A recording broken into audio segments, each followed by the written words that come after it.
had to get his official resignation. Where'd it go? Okay, we're hot. So we have a, It is 5:30. I'm going to call this city council meeting to order, and we'll begin with the Pledge of Allegiance, and our newest to-be council member tonight is going to lead us in the pledge, Ms. Trask. Pledge allegiance to the flag of the United States of America and to the republic for which it stands, one nation, under God, indivisible, with liberty and justice for all.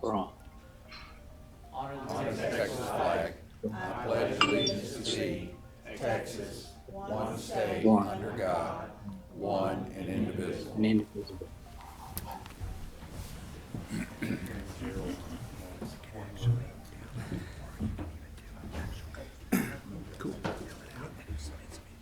Welcome to our city council tonight. I'm going to we're going to move an item off the agenda. If you'll go to item number 6, Roman numeral 6, number 1, which is the considered approval of comprehensive annual financial report. We're going to move that to the beginning here. So, where is Monica? She was going to be right here. Here she comes. Come on. Love it. Go.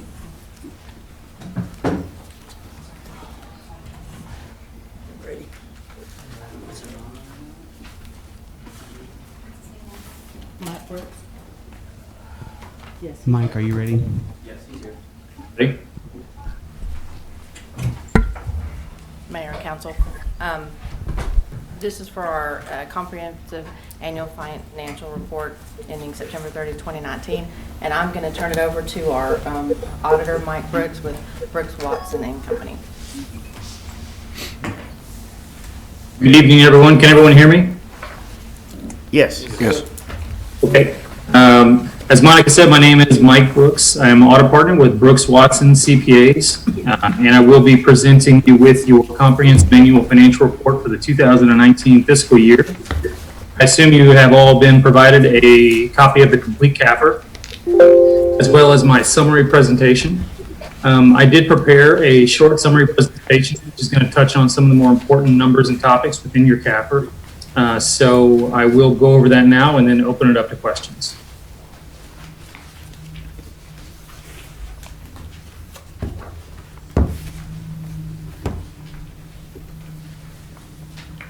Can everyone see my presentation on my screen? Did that come through? I can see that it's there.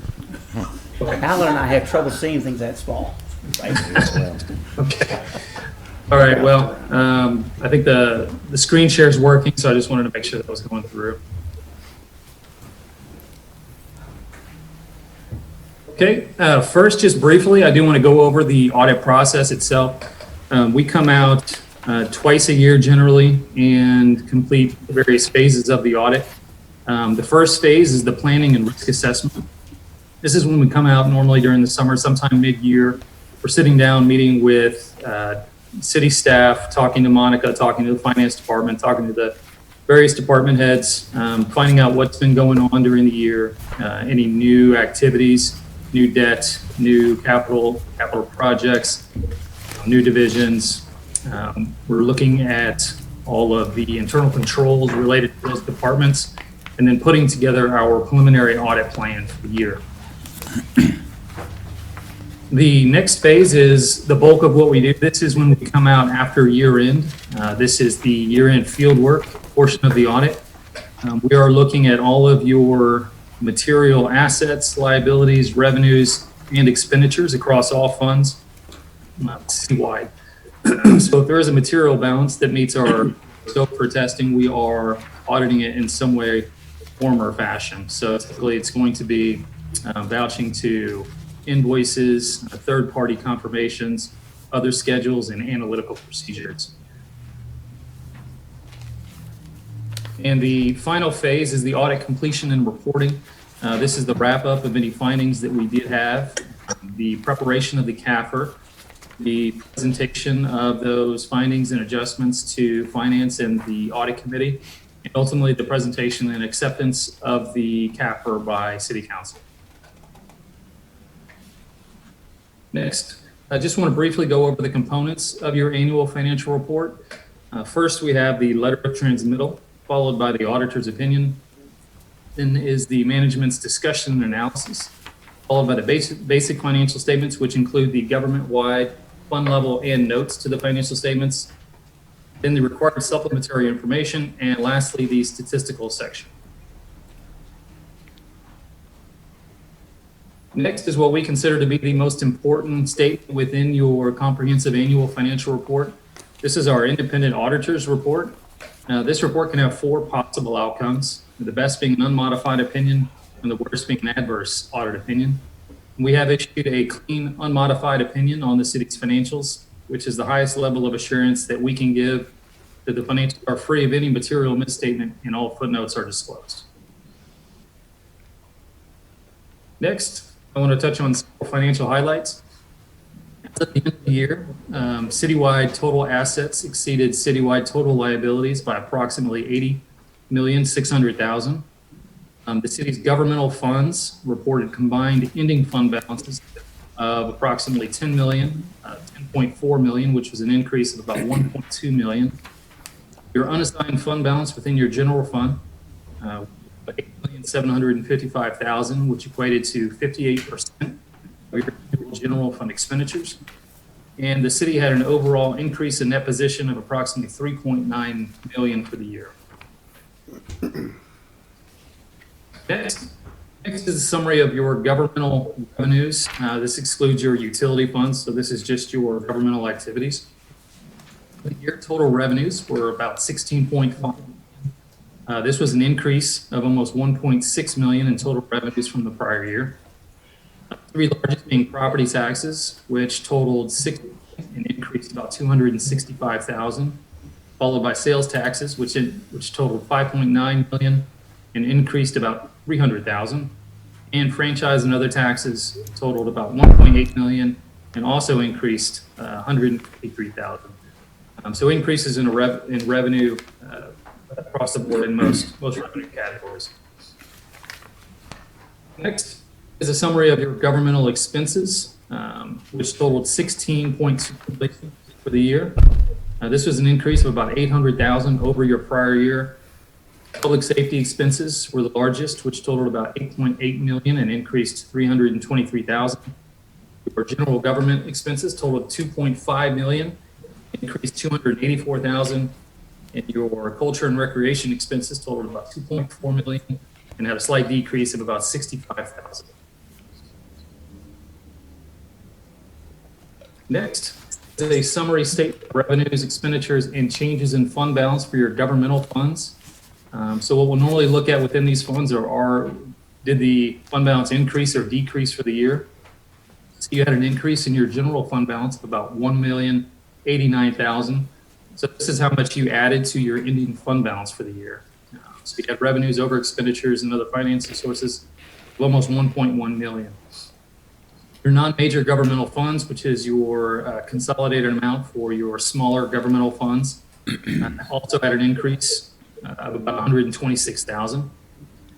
So the most important number that we normally look at here is your ending fund balance for your general fund. And the reason that is important is because a city wants to maintain an adequate unassigned fund balance reserve in case of emergencies and unplanned expenditures.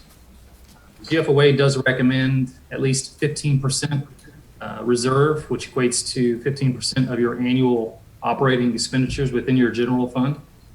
So at the end of the year, the city did have approximately $8.7 million in your ending unassigned fund balance for your general fund, which equated to about 55% of your annual general fund expenditures. So the city's ending fund balance is certainly in a healthy position. It's above what the GFOA recommends, and I believe it's above the city policy also. So overall, the general fund and governmental funds had a healthy fiscal year. Next is a summary of your budget to actual for your general fund.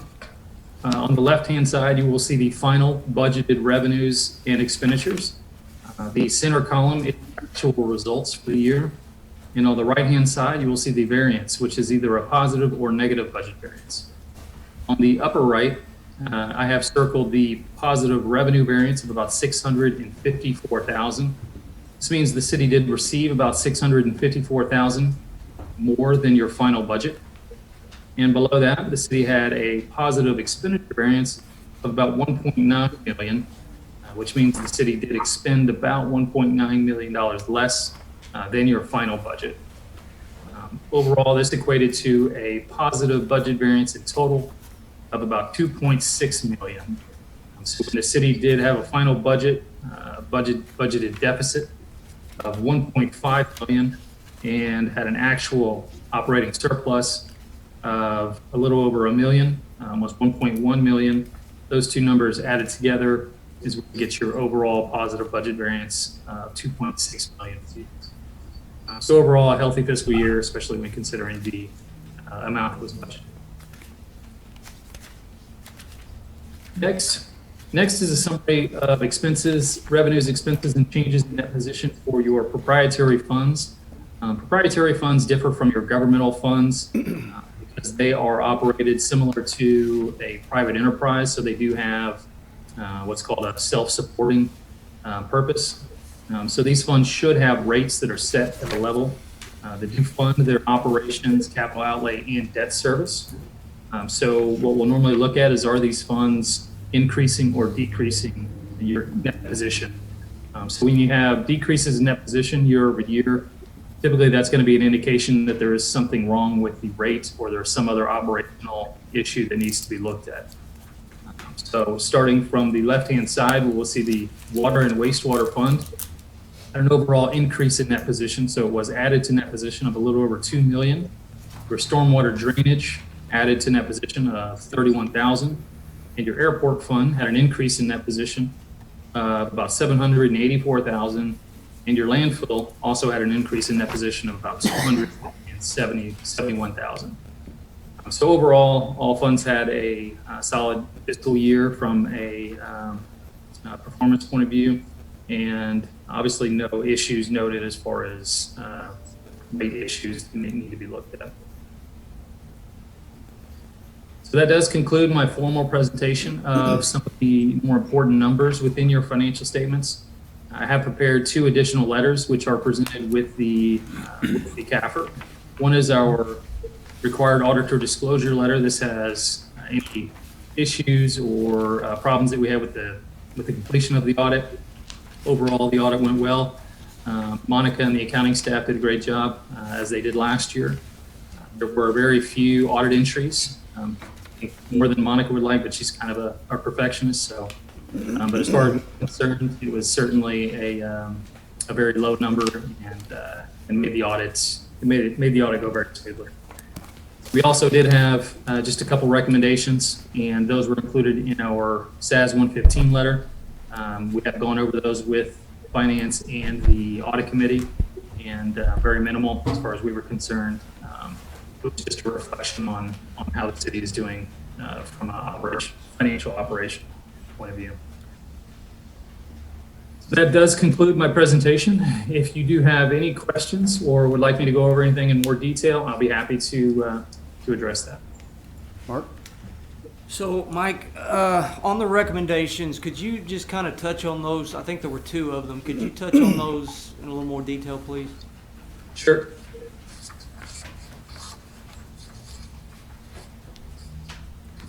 So my first recommendation is related to a new accounting standard that's going to be effective for 2021. It's going to be something that's somewhat substantial as far as accounting standards go. Some of them can be very, very minimal and non-impactful.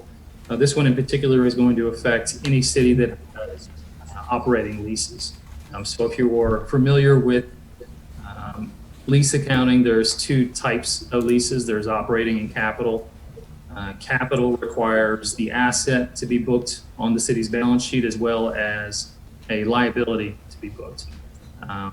Now, what this accounting standard is going to do is remove the operating lease category. So any long-term lease greater than a year that's considered material is going to need to be evaluated for capitalization and reported on the city's books, when in the past this would just be a typical period expense when paid. So for some cities it's going to be more impactful than others, but it's going to do not have a city that it's not going to change their balance sheet once it's implemented. So we are bringing that to the city's attention and recommending a policy be adopted related to the process as far as those leases are captured and maintained. And the next finding is related to the Public Funds Investment Act. It was a very small, some may say nitpicky comment, but we are required to audit the city's investment policy as far as the PFIA goes. So there was some verbiage that was left out of the investment reports that we were just identifying and recommending that put in the future. And those were the only two that we did have, so. Thank you, sir. Anybody else have any questions? I know Mark and I went over with Monica and with the audit report, and you did a good job. Thank you. Do I hear a motion? Mayor, I move we accept the auditor's report. Okay, I have a motion. I'll second.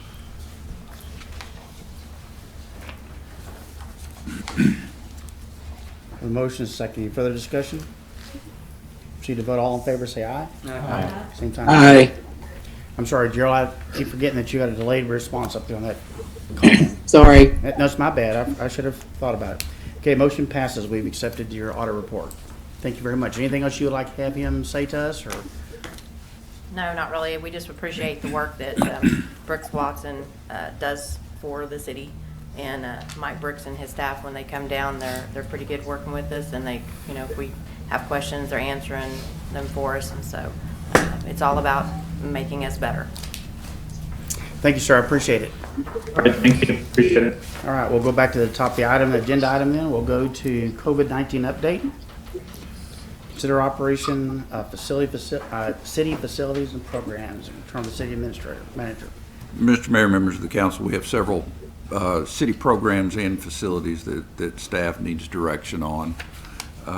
These are primarily in the area of parks and leisure services. There are some others that are not, and we'll discuss those as we go as well. The first area that we would like directions on is Splashville. Currently, the governor has public pools closed under his executive order GA-18. As you're aware, he did today announce that some businesses that have been closed through the executive orders will be open, such as barbershops and cosmetic or cosmetology shops. However, swimming pools were not listed in, or public pools were not listed in that discussion today. Splashville takes approximately a 30-day ramp-up period. That's hiring staff, training staff, getting the pool ready. So we would like direction if we can on that. I've asked Jen to be here tonight. She's probably outside there she is.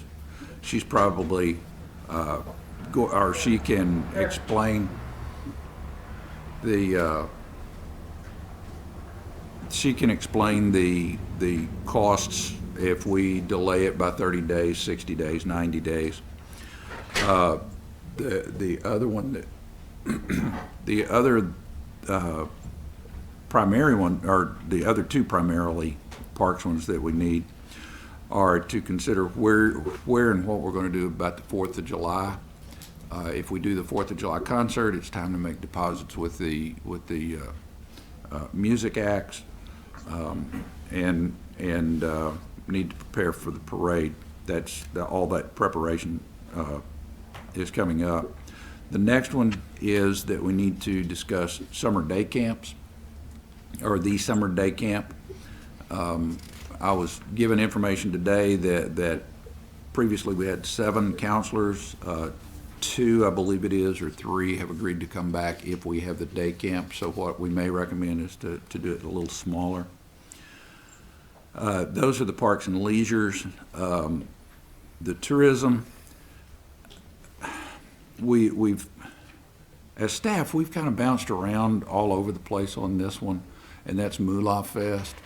It was originally scheduled for the first week in June, and of course, not knowing what's going on at that point, we had a lot of our vendors and a lot of the other folks that we had anticipated to be there withdraw. We had thought that perhaps we'd do it before school started in August, but given the fact that the hotels have gone from approximately 70%, 60 to 70% occupancy rate down to about 10 to 15%, I thought it might be good, or it might be prudent or wise to skip Moolah Fest this year, plan to do it again next year at the June time. And the final program that I wanted to discuss is our street program. We allocate about $1 million a year, give or take, to the street program. Approximately $350,000 has already been allocated to projects. That leaves about $650,000. I think you're going to hear a very positive financial report from Monica tonight. What I would recommend on the street program is that we delay for 30 days any decision to move forward with that project. I know this project is very critical to our community. It's a program that's very well accepted and now expected. We already don't allocate enough for what we should to keep our streets where they are, so I would hate to miss a year in doing this. I talked with Mr. Williams today. He is in support of delaying a decision for 30 days. That will give us an opportunity to look at the sales tax and other revenue indicators, particularly sales tax. We will get the numbers by the 10th from the state. We expect them probably about the 8th because of the Friday being a Friday. We think we may kind of be doing sort of okay, is about the best way to put it. But until we have the sales tax numbers, we don't know for sure how we're going to be doing. Other than that, things are going pretty well. Seriously, we just need direction on how to go with those programs. I would respectfully request that perhaps we delay 30 days the decision on Splashville because we need to see what direction the governor is going. I would recommend that you make the decision that you feel is best for the 4th of July. Honestly, I think as staff, we're kind of wishy-washy on that one because maybe it'll work out and maybe it won't. Moolah, I think we need to, as I said, pull back on. Summer camp, maybe reduce the number of kids that are there, and Jen can tell us how many kids we had last year and how many she feels like the two counselors could cover. And again, the street program, I'd recommend that we delay any decision for 30 days. Only question I have about the streets with oil prices where they are, if they start shooting up, price of asphalt's going to go all along with that. So I just encourage you that we monitor that price real closely. I think that's a very good idea. At this point, I don't think there's any indication that WTI is going to go up anytime in the future. I think we still have the glut issues, but we will monitor that. I'll ask Mr. Williams to monitor the asphalt prices. And I just know the president's going to buy, says apparently 75 million barrels, which will sure take a big part of the glut out. oh, it sure will. Yes, sir. But we will monitor that Okay. and report back through either the committees or through a council meeting if we Okay. feel that we need to. What's council's pleasure? Take these items one at a time? I think that makes the most sense. Okay. Let's just take item one, let's talk about swimming pools. That's the first one on the list here. Any comments? What do we need to get that open? How much time do we need and resources if we decide to do that? Jen, why don't you come up here?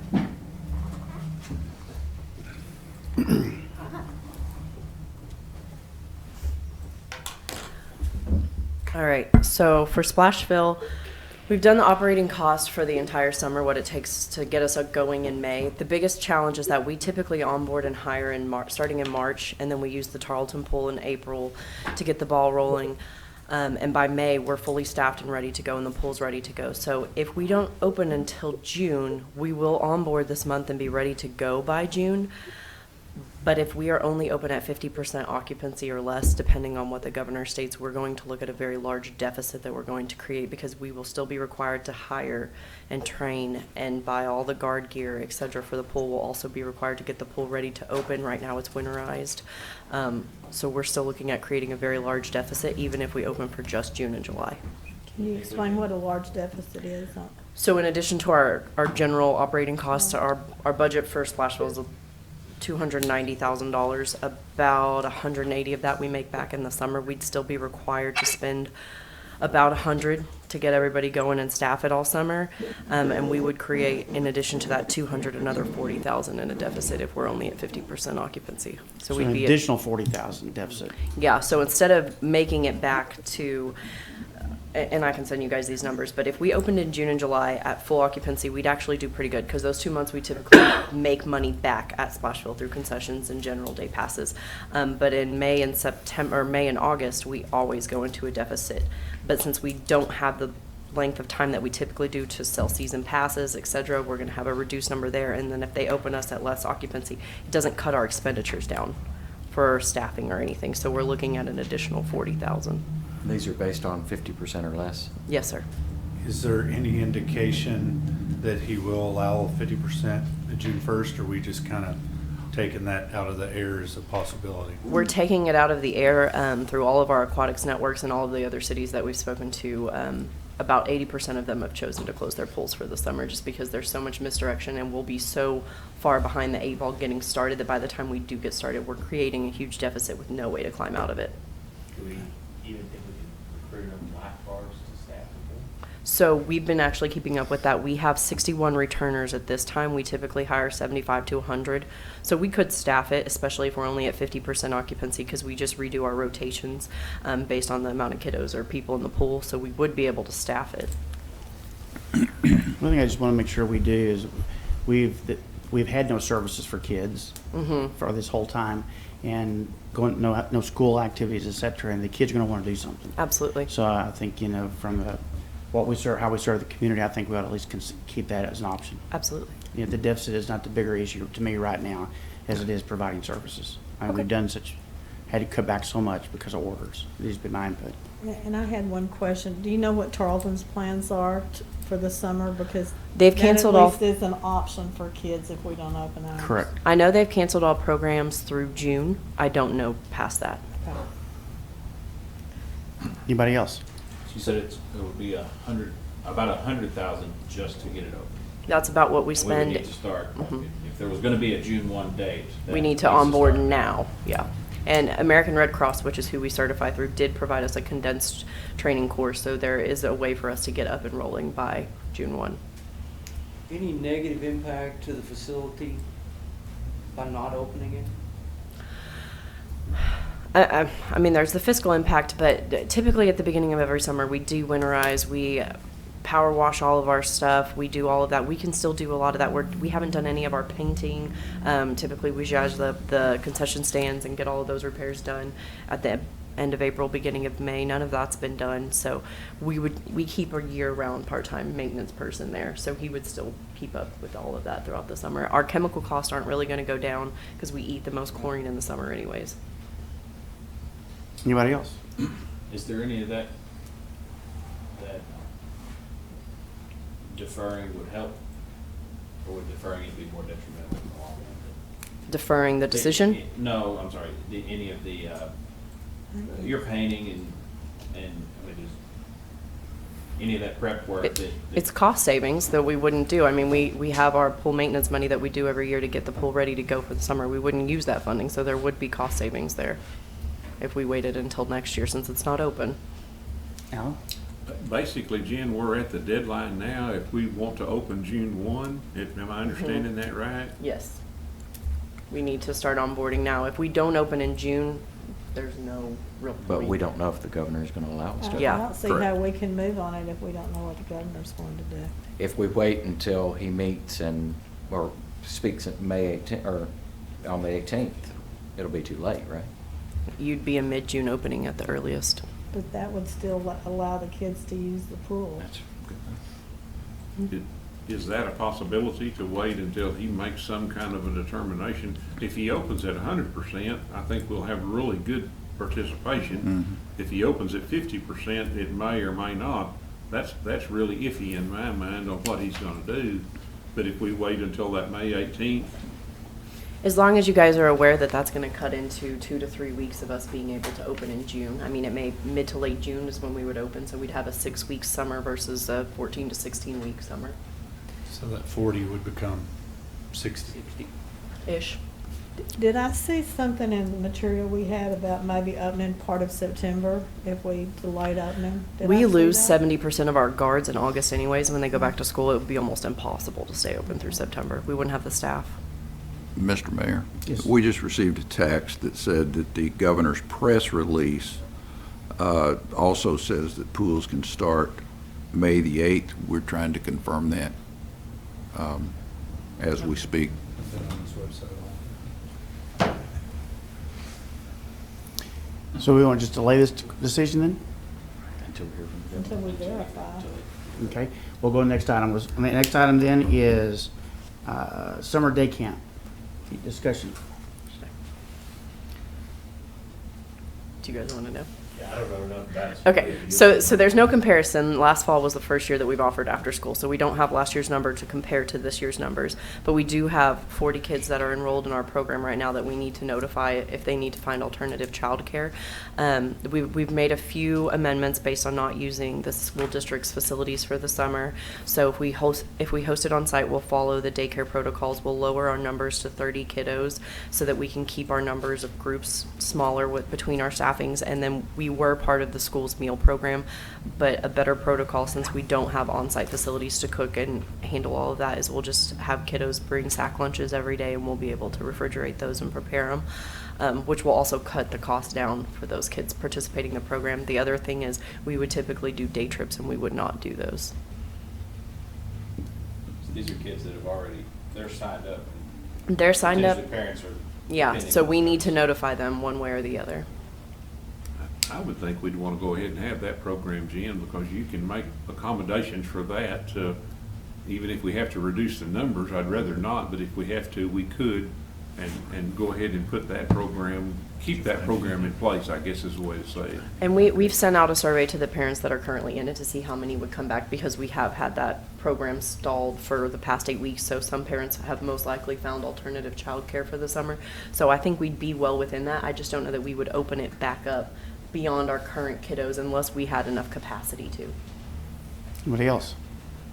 Since we're not asking actual for, need to have a motion and vote, everybody okay with? Anybody have an issue with that? Okay. Next item, we talk about streets. Anybody have anything to say about streets? I think delay and see where we're at, we can try to spend every penny that we've allocated towards that, to Okay. get that program going if we can. Okay. What are the items, Alan? Move on. 4th of July is 4th of next. July and Mulan. On 4th of July, I mean, what do we need as far as space-wise, So- preparation time? Parade's free, but we need to get that registration live and open. We have 3 bands booked: Larry Joe Taylor, Davin James, and the Tejas Brothers that we need to finalize their contracts if we would like to move forward with them. And then we have the fireworks contract. So we could go forward with any piece of it, one piece of it. If you wanted to maintain social distancing, a lot of people watch fireworks from their car to begin with. So we could keep that as a restriction if you guys wanted to do just a car lot version of the fireworks. But the 2 things that we really need direction are the bands and the parade. What's the band's parade, cost total? The parade's free. We don't charge anything for that. The fireworks are $10,000, and I'll have to get with Mr. Montgomery to see what his final contract is for the bands. And are they refundable if it's canceled, or it's just money we lose? Most of the time, we have a reschedule policy, so we would use them at a later date. Do you know? That would be my concern, is that those are even allowed by the governor at that point in time, so I mean, Absolutely. But we could, sounds like. if we, as long as we can get our money back or Yeah. reschedule a different point, Yeah. that would maybe. And that's the clause that we have for all of the moolah bands as well. I think it's a fairly nominal expense in the day, and Hopefully we can people do will be looking forward to something like that. And as long as the money's not just thrown away, then it. I would be fine. It's I'd like say that move even if forward you're with that. planning Can you for ball parade, that? I'd say move forward with that 4th of July. There is, yeah. Well, there is expense if you think about people preparing floats. Most of them don't prepare it till the week before anyways, and half of them don't pre-register.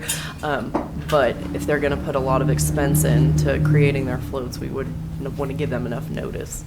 I just I think- make sure we put that in the paper Yeah, now, and let just 'em know. tell them what's going on, say we're gonna, right now we're gonna do it, and I think They people are want to go pretty to this. aware of Yeah. staying up with the news and what. Mayor, I would think that by the June meeting, for sure, we'll know whether the governor's gonna allow that or not, and if he's not, then we can pull back if we have to, but at this point, I'd say try to move forward with it. I know they, like the Memorial Day service down at the cemetery has been canceled. Oh, it has? Yeah, it Yes, has sir. this morning, so, or last night, I should say, so there's some restrictions that are gonna be in place.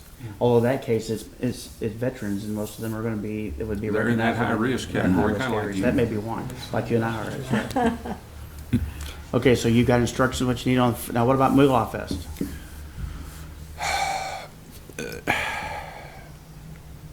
Jen, would you kind of explain where we are with Moolah Fest and Sure. what, So we looked at the budget from last year, which we were about 80,000 is what it cost us last year after our revenues were taken away from that. We have about $20,000 in bands. So again, those can all be rebooked at later dates, so that's not a large concern. We were able to cancel all of the hot air balloons. The big challenge there was those are really, really expensive to bring in, and we will not have the sponsorships this year to subsidize that portion of it. So we thought at first maybe we can keep it going and we can do the carnival. Right now, carnivals are still not allowed, so we had to take that piece away. So then we were down to basically just bands. Half of our merchant vendors, most of our food trucks have all pulled out, so we don't have any of those. So we were left with basically bands at this point, and when we looked at that decision, we thought it would be best to either move those bands to later in the fall, do maybe a fall concert series, do something like that, utilize them as some way of reopening the city, a different capacity, but it's not going to look like Moolah Fest. You have any That- questions? Go ahead. That sounds smart to me. I Yeah. mean, and regroup and be ready to have a vibrant Moolah Fest next spring. I fully agree. Funded by Hot Funds, correct? Right. I'm sorry. How much of this was funded? what is not scholarships or Sponsorships. sponsorships is all, That will allow that to. right. Gerald, you saying something? I was just saying that I think it's a good idea for us to put this off for a year and then have a whiz-bang blowout next year. I did have one comment, and I think that we should cancel, since we know we can't get sponsorships this year like we've gotten in the past. And since hot funds are obviously going to be down. But I've had people comment, why do you have it in June after Tarleton's out? And we do that because it's Dairy Month in June. Right. And that's why we named it Moolah Fest. But we're losing a lot of participants by not having it in May when Tarleton's still going. So I'd like us to at least consider maybe the 1st of May, still call it Moolah Fest. It doesn't have to be in June, but we sure lose all those Tarleton students You're coming right. and spending their money, so. The concern that was expressed to us last year is that for the purposes of the balloons, early May is a very unpredictable weather time. And we were pushing the envelope according to the two balloon companies that we talked to. We were pushing the envelope by going the first weekend or the last weekend in May and first What in June. about August when Tarleton starts back? We could do I that. know we looked at that last year and that was a consideration. Or September. The only issue that we have with September Kyle's. is number one, Labor Day is the Kyle Balloon Festival. And number two is that you run up against either high school football or Tarleton football. And we all know that that is a very vital part of our community. I think the issue of Tarleton being in session is important to look at that. You're right. There's I do too. 10 to 13,000 students. I think what we do is work with Tarleton to determine when they get out, and perhaps maybe it's not the first weekend in May, maybe it's the second, maybe it's Mother's Day weekend, or maybe even the third. I don't know when they plan to get out next year. I think all When's that's. the one that's in Santa Fe that's in the fall, or in the spring, or like it's in cool weather outside? That's in Is it Albuquerque in October. Santa Fe? It's in Albuquerque. though. I In can't remember Albuquerque, what it is. it's either Yeah, it's cool weather. Cool. It's fall. It's fall. And if we It's October. October. if we work with the football weekends, I mean, there are weekends where we have neither. I think we can fit that in, provided that we can get the balloons and all the other folks. I just encourage y'all to look at something like that. And that may actually be a better time, because that gives us actually a little more than a year to recreate Moolah Fest. Correct. Anybody else about Moolah Fest? Okay, was there anything else on the list? Street program, I think we gave instructions on that, didn't we? Just delay it for 30 days. 30 days, yeah. Okay, I just wanted to make sure that Okay. everybody was good with that. Anybody else? Thank you, Jen.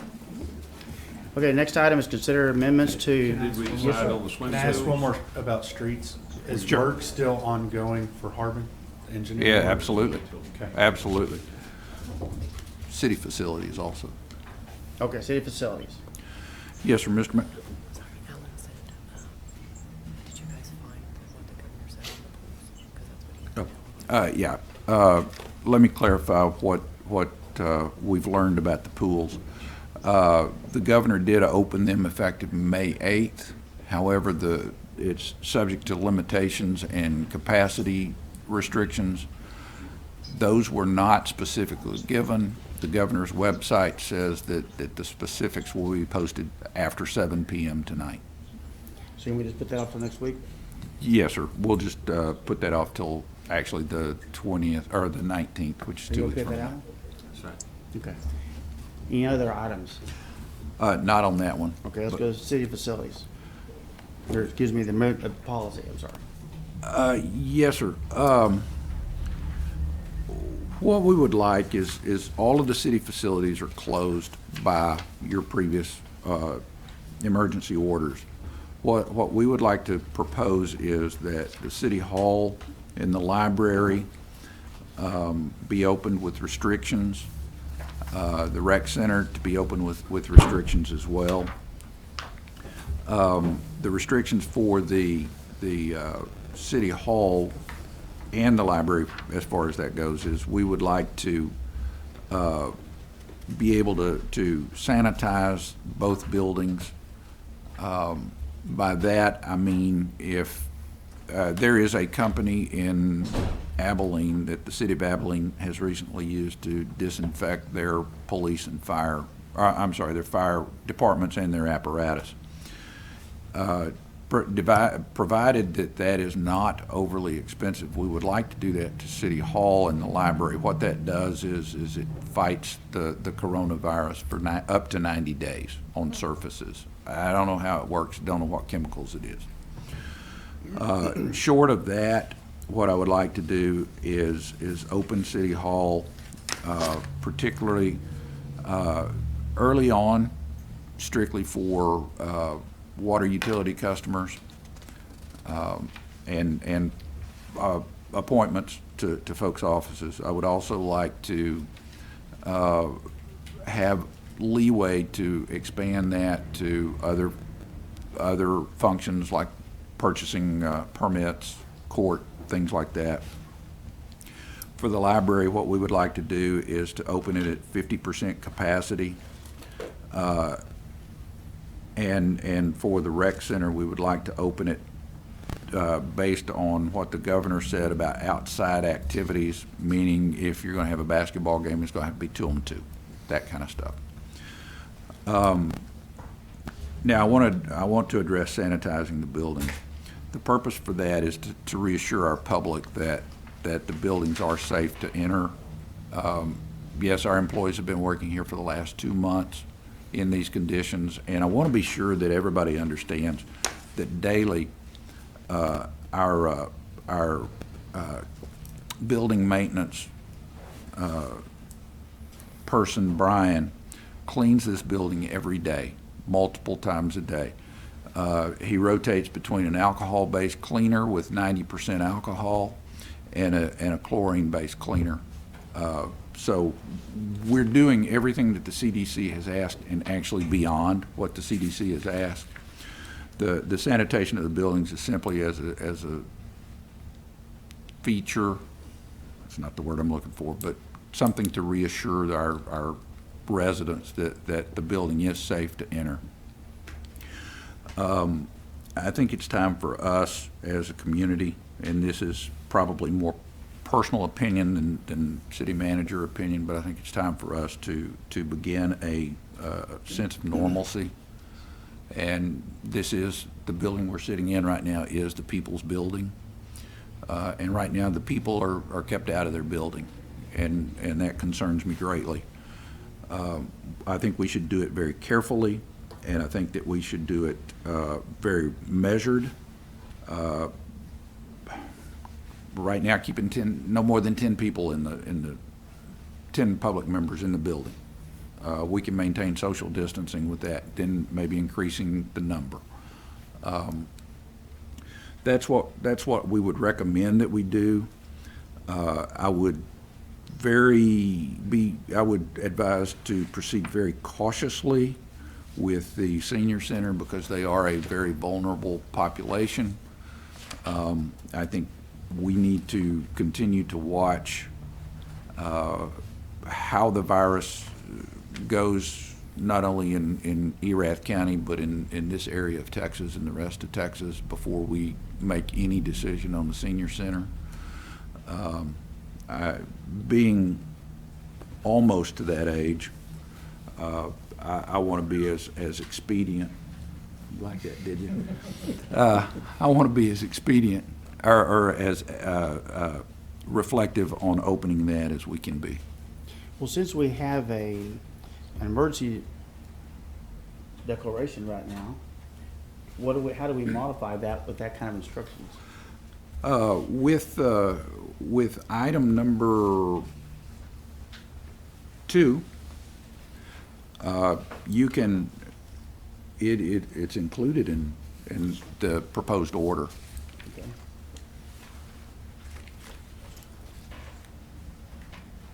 Is that in section 2? Yes, ma'am. No, ma'am, I'm sorry, section 5. Okay. City Hall is number 2. That's the confusion that I have. I know you mentioned a company in Abilene that could do that. I don't know if y'all checked with any of the local janitorial companies to see what their capabilities are, if they have something similar. Yes, sir. We've talked with the company that does a lot of the industrial, commercial, large accounts. They do an ozone type cleansing or sanitizing. The question that we asked was, is there any residual effect? And his comment was, no, there's not. That they can come in and do it, and somebody with COVID can touch this, and the virus would still be there, or would be there. The mayor and I had a conversation today. There is a Clorox makes a Atomizer. Atomizer. That's not what it's called, but that's what it does. That can be sprayed on a regular basis on carpet, hard walls, the whole 9 yards. But I don't know that that's any better than what we're doing now. I looked at their website, and it was basically, if you want information, send us your email, and we'll get back with you. So I don't know the delivery time. Usually when you see something like that, you know there's a backup for it. And just about anything with a brand name, with a product that you know will, in this case, kill the virus, I presume that they're going to be backed up on delivery of those. Again, I just encourage you to continue looking at that as an option, because instead of having a company come in and do it multiple times. We can have Brian do it. You're absolutely right. And I think that would not, depending on the price, I don't know that wouldn't be a good idea. I think it would be I know that, prudent. like, car leasing companies are using that device. Right. And they'll, anytime they switch out a vehicle, they'll just spray the inside real quick and kills everything. Yes, sir. Doesn't stain anything, it gets into carpet, gets into floor seating, et cetera, and takes care of all that. And if we can do that, that's something that we can do internally, and next flu season, we can use it, and subsequent years. That may be a prudent thing to do anyway. is Well, it to doesn't get mean some. much to it today, but I'd encourage you to look at that, because Yes, sir. this disease ain't gonna go away, it's gonna come back in the fall. Oh, you're absolutely right. And it may be much more virulent in the way it comes back. Can So I that- ask a couple of questions? Yes, ma'am, go ahead. Okay. Well, this is a little off topic, so that with City Hall reopening, will people be able to get garage sale permits and start those? Because I've had a lot of questions about that. Well, me too. So, just I wondering, would, because I know a lot of people listening are wanting that question answered. the short answer to that is yes, ma'am. However, and I guess we could do it under this order. What we had discussed is recommending that the council waive the permit fees for garage sales for the next 60 days. And I guess you could make it part of that order, part of this order. Yes, I would recommend that we just suspend the ordinance that regulates garage sales for now. Okay, Then my yeah. other question was, that if we're looking at the senior center, closing it indefinitely, we don't know when we're going to open it, are you going to be reassigning those employees to different Yes, places? ma'am. in this- okay. Yes, ma'am. I believe Sandy's been working with the library quite a bit. Okay, good. And Jason had a great idea. In this order, you can, I think the easiest way to do it is just to say that you want to modify it to suspend the garage sale ordinance for 30 days, 60 days, whatever. Okay. But they can go ahead and have it. Yes, ma'am. Right now, when we open, they'd have to come in and get a permit, depending on what vote is taken tonight. Anybody else? So, yeah, I've got a couple. So your phase one response is open at 50% occupancy. What's 50% occupancy at City Hall? I would like to begin, as I said, with no more than 10 folks. Okay, so you don't want to adopt this sheet necessarily if we adopt the new emergency declaration? I would like you to adopt that, but afford me the leeway to phase one in, I guess is a good way to put it. And through the document, through the order, I have the ability to promulgate directives, and that would, I think that would answer that if you adopted this. So the language in the emergency declaration is sufficient? I believe so. Randy, do you agree with that? I'm not going to disagree. I haven't studied this very Typical lawyer's talk. But the order allows me I agree with you. to modify that within reason. Sorry, Brady. Thank you, fine. All right. Anybody else? I hear a recommendation or a motion. I move that we adopt the order declaring a local state of a disaster due to a public health emergency as it's been presented. I second. If I may, Mr. Mayor, Yes. Mr. McClinton, do you Yes. want to include the language about the garage sale? Absolutely. I thought that went without saying. Okay. I just wanted to be clear. I didn't want to be giving away garage sale permits if I didn't have to. In a timeline. For what time period? 30 days or 60 days, Mr. McClinton? Well, I was thinking 60. I think that's a good idea. Sounds good? Okay. I second.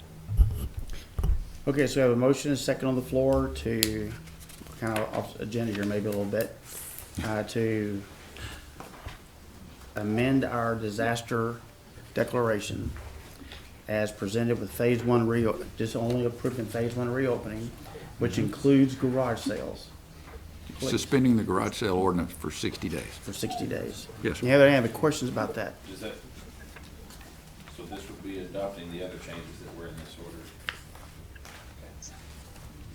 Any other questions? This opens up the library. Yes, sir. In a staged manner, in the same way. Yes, sir. You'll proceed to vote? Okay, go ahead. You have a question? I have one. What's 50% occupancy of the library? Do you know how many people that would be at a time? Are you I going don't to know at phase this it in? point. I don't know at this point, but I'll confirm it with the fire marshal and let y'all know tomorrow, and I'll be sure that it's posted at the library. Brady, Brandon?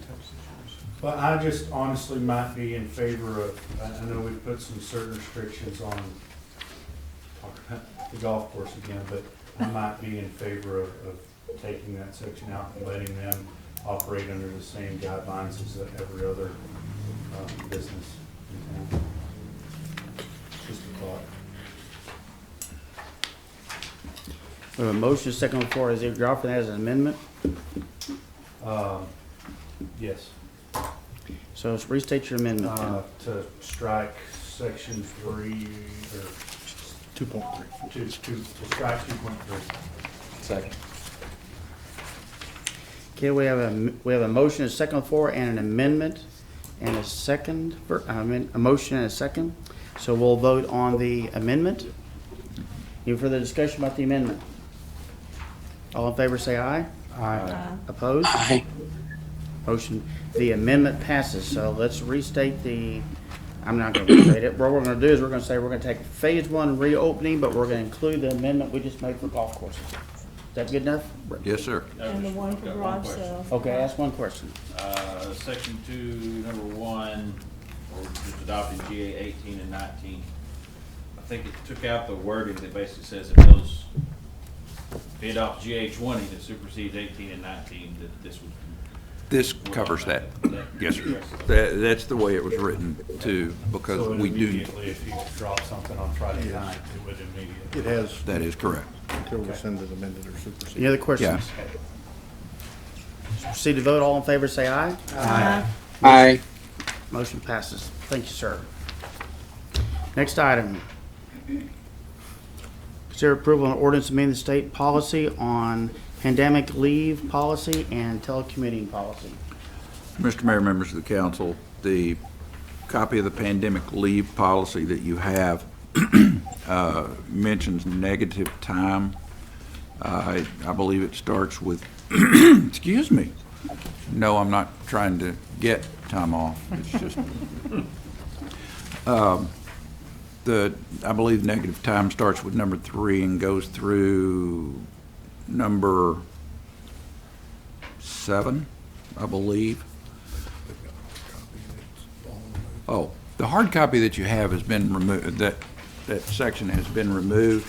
The reason it's been removed is we have examined the Family First Corona Response Act.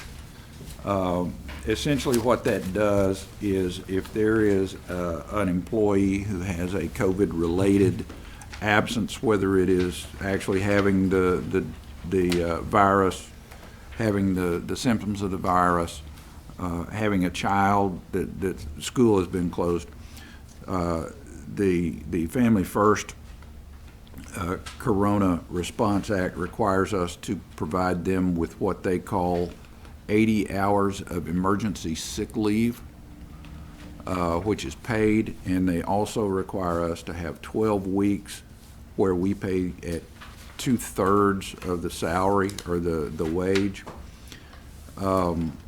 We feel as though we as staff, when we further examine that act, we feel that that's more than generous should somebody be struck with this pandemic. You know me, I'm gonna err on the side of the employees, but I think this time this should be removed, which it is in this. Also, I want you to understand or to see under the scope that I can authorize this to go into effect only after the council declares a public health emergency or a disaster, or it has been declared by the governor.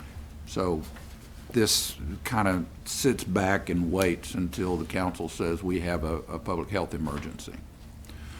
I feel as though the odds are, once the pandemic with COVID is alleviated either by vaccine or by herd immunity or by whatever medical means, this will either just be a benign policy that does never apply again, or it's something that we remove. But the taking out the negative time, this follows the FFCRA and tracks the language in it. It's just adopting it as our policy. So your request is adopt the policy with the amendment to take, or with amended taking out the negative sick leave. Yes, sir, the paper one that you have tonight. Well, Stacy took mine away a minute ago, but that's all Oh, right. well, If you just pick it up for stuff, you grab my copy. There we go. the emergency event remote working policy, in the paper copy, we've made a couple of changes. You see that the background begins with, in the event of a declared state of emergency. Again, that means that whether it's by the city council or the mayor, or the governor, you almost got a promotion there. Yeah, it's all right. I'm retired before then. Anyway, that's the triggering event for this. And we also added that remote work assignments are approved by the city manager on a case-by-case basis. And that's under scope on letter B. We did make a change on the procedures and responsibilities, A4. Rather than calling essential and non-essential, we called it mission critical and assigned mission critical, which basically means that in the second category, if we need a utility clerk, and this is just an example, to come back in and do volunteer coordination, say in a physical disaster, then we would have the ability to do that. Essentially, that's what this is. The working from home, for the most part, and I say most part, to my knowledge, the working at home has worked very well. We have a total of 41 people who have been approved to do that. But what we've been doing for probably 30 or more of that number is rotating with folks. Kind of like Jason and I have been doing. You're aware that Jason will work at home for several days, and then he's in the office, and then I work at home. We have had our employees working on specific tasks when they're at home, such as calling the seniors and things like that. Has everybody been doing what they were directed to do? I hope so. I don't know that there's a way necessarily to check on that. That's the reason that we're trying to limit it as much as we can. I, for one, do not like working from home. I probably am more productive at home because I have time to focus on smaller things, not as quick a rate. But I want to keep as many people here. I want to bring everybody back that we can as quickly as we can. But there may be some emergency event in the future that we have to use this policy. And I'm sorry I rattled on that. Question? So you believe that 40 employees, is that about the right number that would be, I mean, because that's going to be tied to the job title, I guess, that. I think so. There may be in a different type disaster, actually fewer of those, because I think approximately 16, 17 are police folks that we've kept out. Unfortunately, and I will say that thanks to Chief Harris' brilliance of recommending doing this, what he did is he set aside a squad of about 15 or 17 officers that have worked telephones from home, worked cases from home, done that type of thing. The Abilene Fire Department, their administration, their chief, has been out with COVID. They've got, I think, 45 or 55, something like that, firemen out of 180.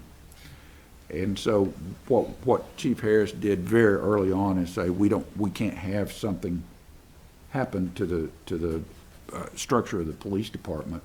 So he had those guys isolated, as he puts it. So I think if we have like a natural disaster or something like that, that we would not have that division. So there would be folks that now are working from home that wouldn't. Any other questions? I have a motion to adopt this policy. Mayor, I make a motion that we adopt the pandemic and public health event leave and the emergency event remote working policies as presented. Mark, you Mayor, second? second. Any more discussion? Proceed to vote. All in favor, say aye. Aye. Aye. Opposed? Motion passes. Thank you, sir. Resolution of application of a coronavirus emergency supplemental funding grant. Better be lots of money there. $111,000 right now. We have already applied for this grant. I kind of went out on a limb and said that you guys were going to approve this resolution. It's going to be on a first come, first served basis once the funds are available. It's coming through our RAC, which is through the Council of Governments. Finally get something from them. We ain't gotten a check yet, boss. Yeah, I understand that. But the grant, as I said, is for $110,000. It's for PPE. And this is hopefully the first of several grants that we're going to apply for the COVID disaster. It's my understanding that there's some coming out that will assist the cities.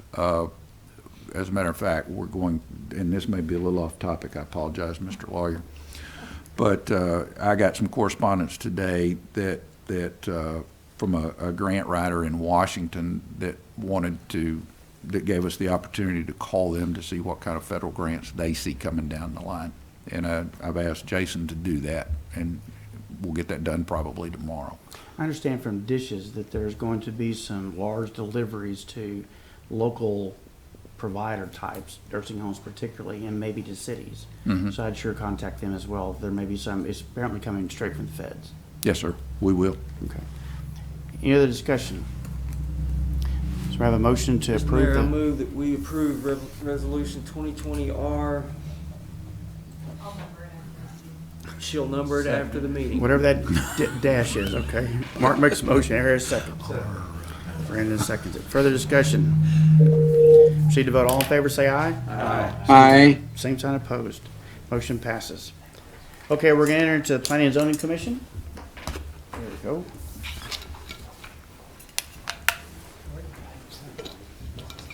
Yeah, we're in regular, we have been in regular Welcome business for a long back. It's time. good to see you. Yeah. Appreciate that. What's the deal here? Welcome to Stephenville. Thank you. What's your name That's again? about One right. day I'm going to meet some folks here. Yeah, thank you for allowing me to be here tonight. We have 6 recommendations from the Planning and Zoning Commission that we'd like to ask for your consideration on. The first case being case number RP 20-2001. 001. Keep my notes in front of me here. This is for applicant Shay Gafour, acting on behalf of APITX 24 LLC, which is G&C Patterson Investment LLC, is requesting a replat of the property located at 224 244-280-290 McElhaney. And this is for parcel 30261 through 30264. It's also known as Lot 14 and 34, 15, 16, and 17 of Block 134 of the city addition to the city of Stephenville, Erath County, Texas. This property has current zoning of multifamily and also future zoning is multiple family. On April 15th, 2020, the Planning and Zoning Commission by unanimous vote recommended the City Council approve the replat request. Okay, we'll enter into a public hearing on case RP 2020-001. So anyone here wants to come and talk in favor of the motion, or the request? Have we had anybody call in? We have? Should be there. Mr. Gafour did indicate that he would Okay. call in tonight. Would someone like to talk in favor of the motion or the request? Hearing none, we'll go on. Does anybody want to talk in opposition to the request? He's there, he's unmuted.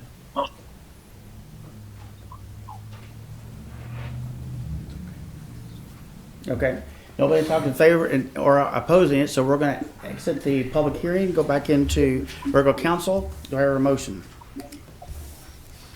Mayor, I've got a Steve? question for Steve. if Yes, I sir. may. Go ahead, sir. This is a replat from various lots into one? Yes, sir, that is correct. And he does intend to move forward with a multifamily project that he brought forward to us a few weeks ago. Okay. Like I say, I spoke with him earlier today, and he indicated that he had full intentions to move forward. And that was the purpose behind the replat request, was to allow for the number of units that he's wanting to place on the property. Is this directly across the street or almost directly across the street from the 5-story project that's going Yes, up? sir, that is correct. Okay. Where all Was he going those to be speaking in houses favor of it located. anyway? Is it his project? He was- Can't even get on chat, see if you can see why he can't. Okay. Well, it's his own project, right? Yeah. Yes, sir. Well, unless we're going to vote against it, it ain't going to make a difference, I don't think. So, any other questions? Do you hear a motion? Mr. Mayor, I move that we approve the replat of the lots 14, 15, 16, 17, and 34, Block 134, City Edition, as presented. Second. Mark makes the motion and Nick seconds it. Any other discussion? All in favor, say aye. Aye. Same sign opposed. Motion passes. Thank you. You finally got it. You got what you wanted. Thank you. There you go. All right. Thank you so much. You're welcome. Item two. Next case is for replat, RP 2020-002. It's for applicant Joe Fernando Soto. He's requesting a replat of the property at 645 McCart, being parcel R33258, Lot N, Lot 2, Block N of the Shepherd and Collins addition to the city of Stephenville, Erath County, Texas. This property has current and future zoning of multifamily. And on April 15th, the Planning and Zoning Commission, by a vote of 6-1, recommended the council approve the replat request without recommendations. And if I can explain that a little bit. When we went to the Planning and Zoning Commission, we had two conditions on that recommendation that we were requesting. One being that a 16-foot utility easement be placed along Paddock Street, and then the second being that the standard language that we require of plats with easements be included on the plat. The commission voted against that, and I believe the main reason behind that is because on the map that we had included in their packet, we showed the water line, but we did not show the water well line. The water well line is actually running across Mr. Soto's property along Paddock Street. After the meeting, the Planning and Zoning Commission meeting, I spoke with Mr. Soto and explained to him that the water well line does exist and it does come across his property. And after further explanation, he had no objection to the easement. In fact, we met and executed an easement dedication on May 1st. So he's he's okay with the easement at this time. I spoke with him earlier today. We got disconnected, but I believe he was going to be available tonight for this meeting. And so what we would ask is that the council consider this replat with the conditions that we originally requested of P&Z. Now that we have this information available, there should be an updated map in your packet to show that water well line. And those two conditions, if you'd like for me to provide those to you, first would be that the plat would reflect a 16-foot utility easement along North Paddock Avenue for an existing water well line. And the second condition be that the plat include the required language for plats in regards to easement access by the city of Stephenville. Randy, got a question for you. Since the ordinance, I mean, they approved the request and did not approve the staff's recommendation, that's technically, we're just dealing with the approval applicant. We don't have to deal with the supermajority. We can add conditions. We can add conditions. Okay. We took supermajority. Yeah. Okay, that's right. Yes, sir. That's right, that's correct. Okay. In this case, we didn't need to. That's correct. Steve got us assigned. Okay. Thank you very much. Okay, any other questions? I did drive by that lot yesterday. It is a vacant lot, right? That- Yes, ma'am, there's a And- family-owned business to the north of this lot. They're And so combining why the is it two. being replatted? What's the reason? He indicated to me that he's wanting to clean the property up, and we did discuss that in some detail, but not in large enough detail that I think I could feel comfortable answering all of the questions related to that. He mentioned that there were 2 trailers on the property that he removed and that he wanted to clean it up, replat the 2 properties for the family business, is my understanding. So it'll be part of the business. Yes, ma'am. Okay, we're going to enter a public hearing on case number RP2020-02. Does anybody want to speak in favor of the applicant? Hearing none, does anybody want to speak in opposition to the applicant? We'll close the public hearing and consider approval of replat of the property located at 645 McCart. Does anybody want to make a motion for that? Mayor, I'd move that we approve the replat with the conditions that are added back in that acknowledge our easement and will assure our ability to not only access but maintain that easement as necessary. Okay, I have a motion. Mark, you second it? Yep. Further discussion? All in favor, say aye. Aye. Same sign opposed. Motion passes. Next item. Thank you. Case number AZ 2020-001. This is to establish zoning for a voluntarily annexed property located at 1330 North US Highway 281. This is 3.34 acres of the Williams Survey A0804 to the city of Stephenville, Erath County, Texas. Currently, this property was not zoned as it was in the extraterritorial jurisdiction. The future land use was for industrial. This was presented to the city on December 31st, this voluntary annex for rezoning. The city and the owner execute a municipal services agreement, and on February 4th, the city council passed and approved ordinance number 2020-0-07 annexing the property. On April 15th, the Planning and Zoning Commission by unanimous vote recommended that the property located at 1330 US 281 be zoned industrial in order to comply with the comprehensive plan. Anybody have any questions? We enter into public hearing on case number AZ 2020-001. Does anybody like to speak in favor of the motion, the recommendation? Hearing none, does anybody want to speak in opposition? Was that somebody on the phone? Okay. All right, then we'll close the public hearing. We'll consider approval of zoning for voluntary annexation. You may have a motion. I make a motion to approve the voluntary annexation of 1330 North US Highway 281. I as second. industrial. I second the motion. As industrial. I'm gonna let Gerald have this one. It's all right. All right. Any further discussion? Proceed to vote. Yes, sir. In the past, I know that it has been customary to, when we annex property, generally it was for residential use, and we normally brought it in as R1, which is our most restrictive use, but in this case, the zoning is industrial because that's the future land use and the current use of the property also, correct? That is correct, sir. The future land use designated by the Comprehensive Plan 2030 is for industrial zoning.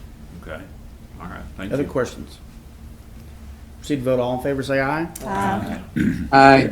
Motion passes. Next item. This case is directly correlated to the previous case. AZ 2020-002 is to establish zoning for the extraterritorial jurisdiction boundary as a result of the voluntarily annexed property at 1330 North US Highway 281.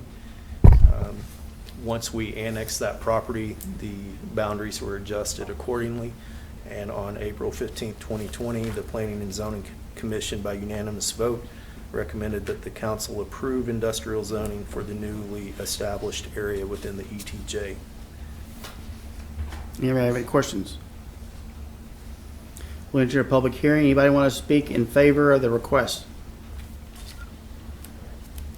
Anybody want to speak in opposition? I think we do have someone to speak in favor of this. We have somebody in favor?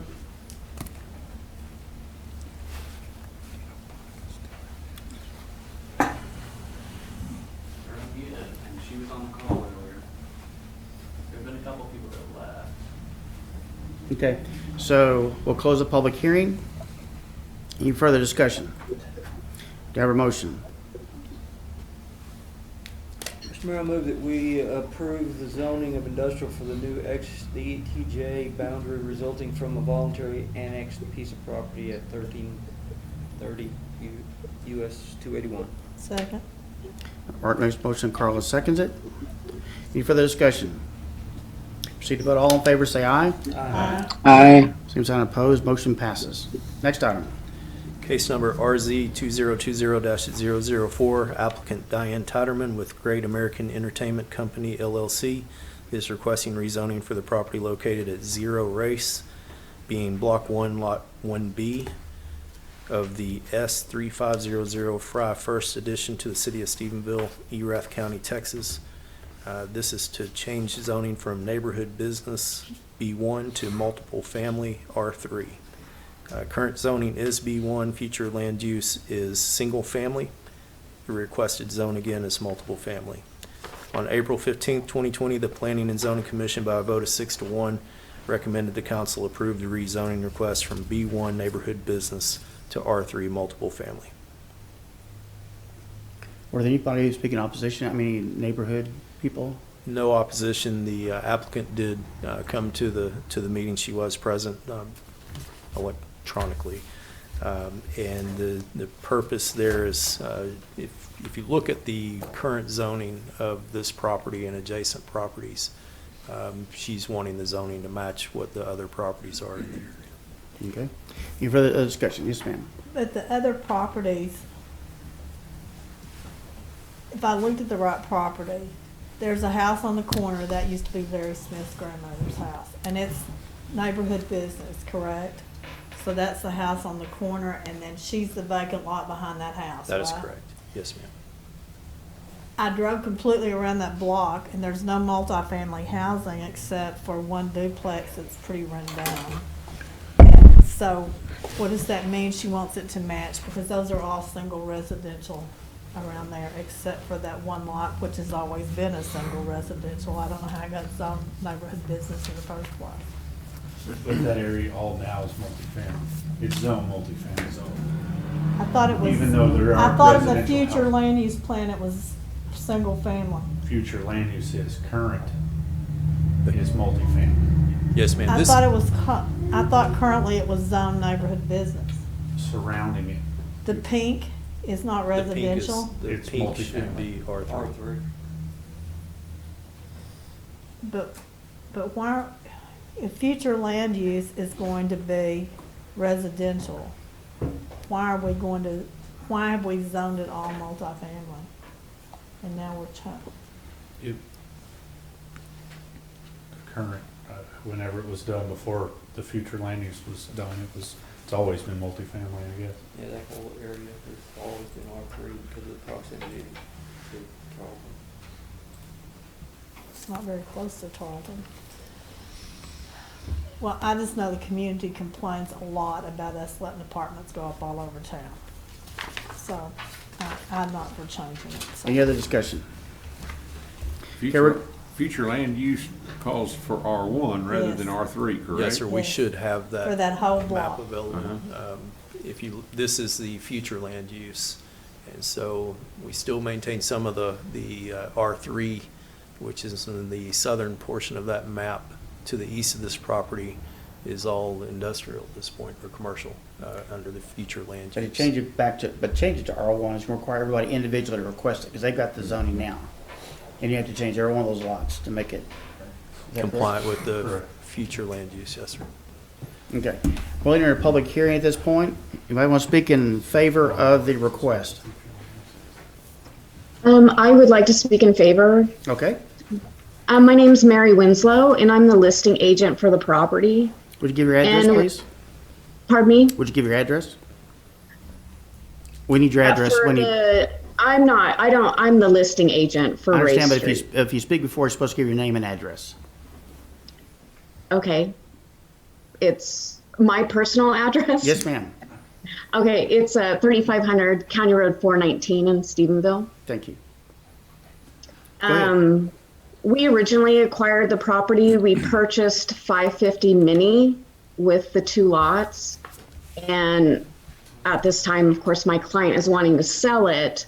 And when we started researching, for the listing for setbacks, with P&Z, we discovered that it was zone B1. And so then we discovered all the adjacent properties are R3. So we're wanting the rezoning to match the adjacent properties, so we can sell it for the highest and best use. Anybody have any questions for her? So this goes with the property. The current owner is not planning on developing it. They're just trying to get the zoning changed. Yeah, we have it listed and we have interested parties. Anybody else have any questions for the realtor? Thank you, ma'am. Anybody else want to speak in favor of the request? Anybody want to speak in opposition to the request? We'll close the public hearing and consider approval of the ordinance. I make a motion to approve the rezoning of the property located at Ray Street from B1 to R3. Have a motion, do I hear a second? Second. Brady seconds it. Further discussion? Proceed to vote. All in favor, say aye. Aye. Opposed? Nay. No. Okay, I'm going to take that as 2, is that right? Okay, motion passes. Next item. Case number RZ 2020-005 is applicant Steve Rich with Backman LLC. He is requesting a rezone of property located at 2811 West Washington, parcel R72705, which is Lot 8, Block A of the FMC Technologies Edition, to the City of Stephenville, Erath County, Texas, from industrial to B2 retail and commercial. On April 15, 2020, the Planning and Zoning Commission, by unanimous vote, recommended the City Council approve the request for rezoning from industrial to B2 business retail. Do I have any questions? Steve, is there something, and I should have looked this up probably, in the B2 that he can't do in the industrial zoning? Is that why he's making this request? I spoke with him today, and he was not sure that he would be able to attend tonight, but he did authorize me to share some facts related to that question. He bought this property not knowing the zoning, and some of his tenants were already there, and so he's wanting to change the zoning so that the tenants in that facility will not have any trouble from the operating in a district that is not compliant with their operation. This came from a recommendation by staff, and he simply acted on the recommendation once it was discovered that his zoning was not appropriate for all of the tenants that were in the building. Well, I guess because it was part of FMC's addition that it was zoned industrial to comply with what they were. Yes, sir. That's my understanding. The businesses that were granted COs within that building, again, were there before he actually acquired the property, and he was unaware of the zoning when he purchased the property. Any other questions? We'll close the public, open a public hearing then. Anybody that wants to speak in favor of the request? Anyone want to speak in opposition? We'll close the public hearing and consider approval of the ordinance.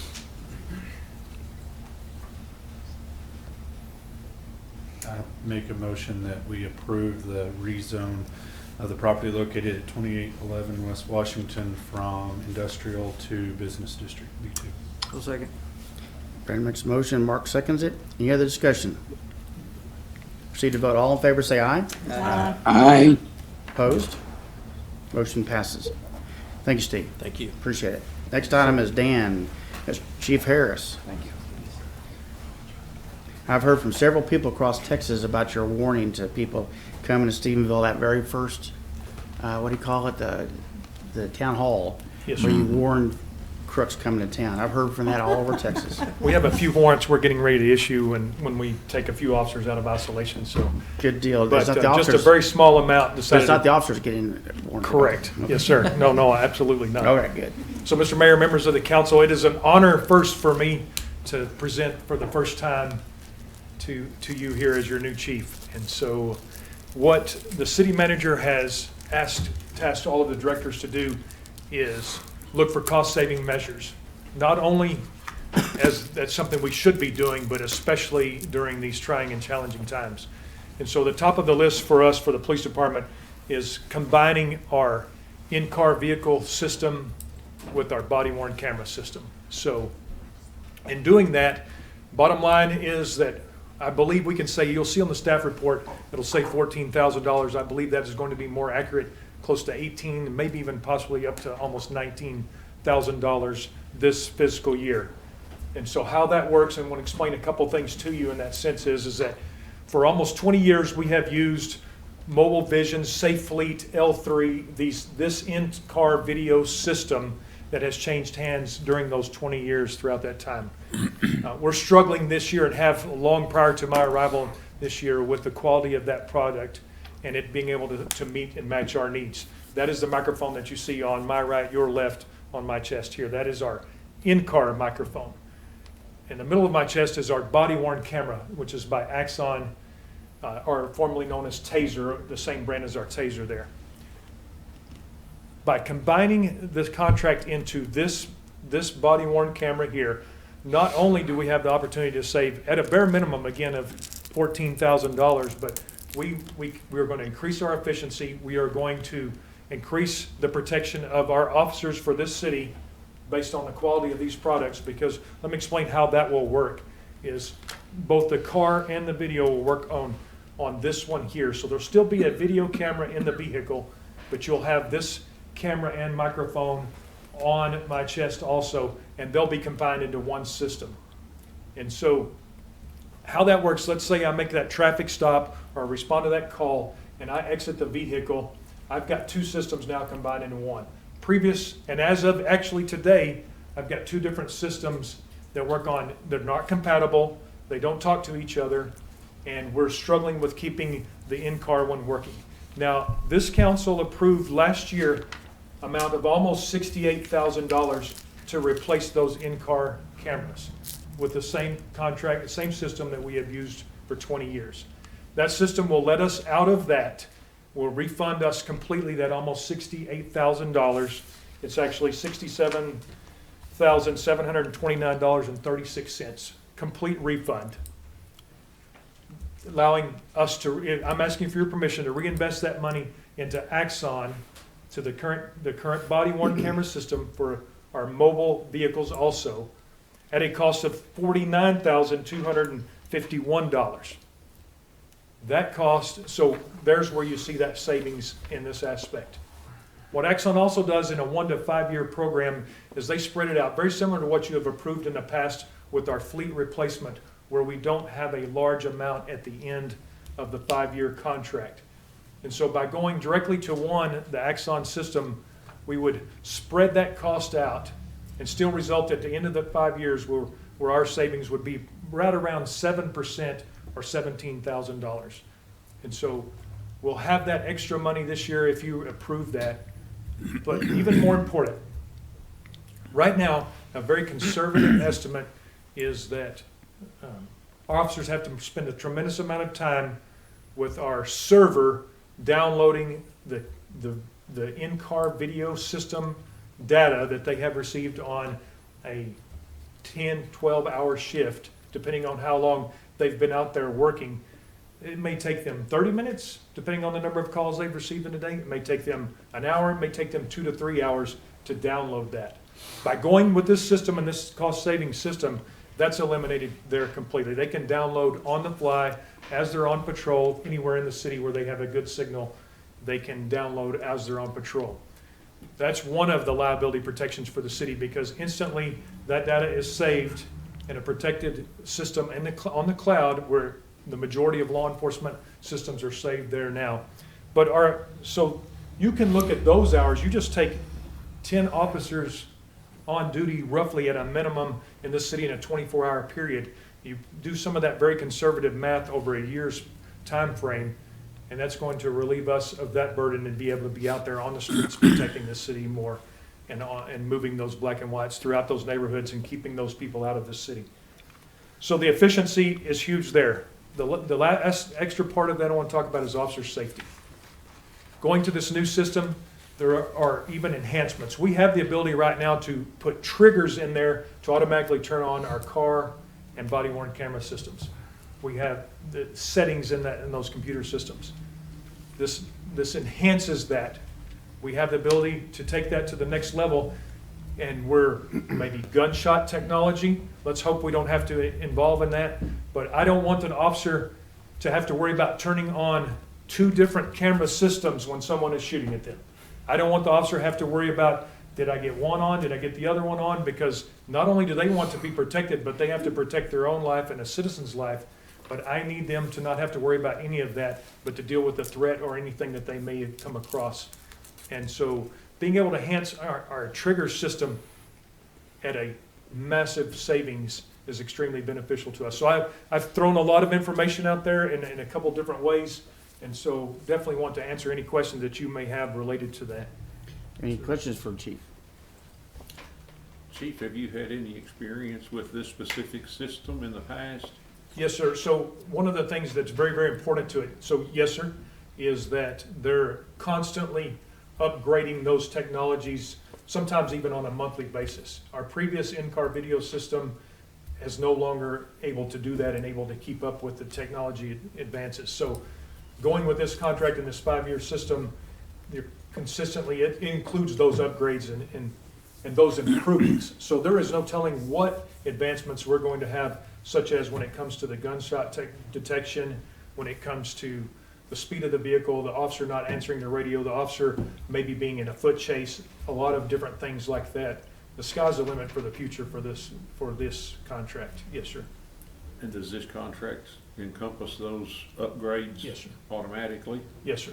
We've set aside just a little bit of money in case there's some sort of connectivity in the vehicle or that. So you'll see in the staff report, it mentions 14,000. That's at a minimum, but I believe based on our figures, it will be closer to that 18,000, just in case we need to connect a wire or something different inside there that we haven't factored in.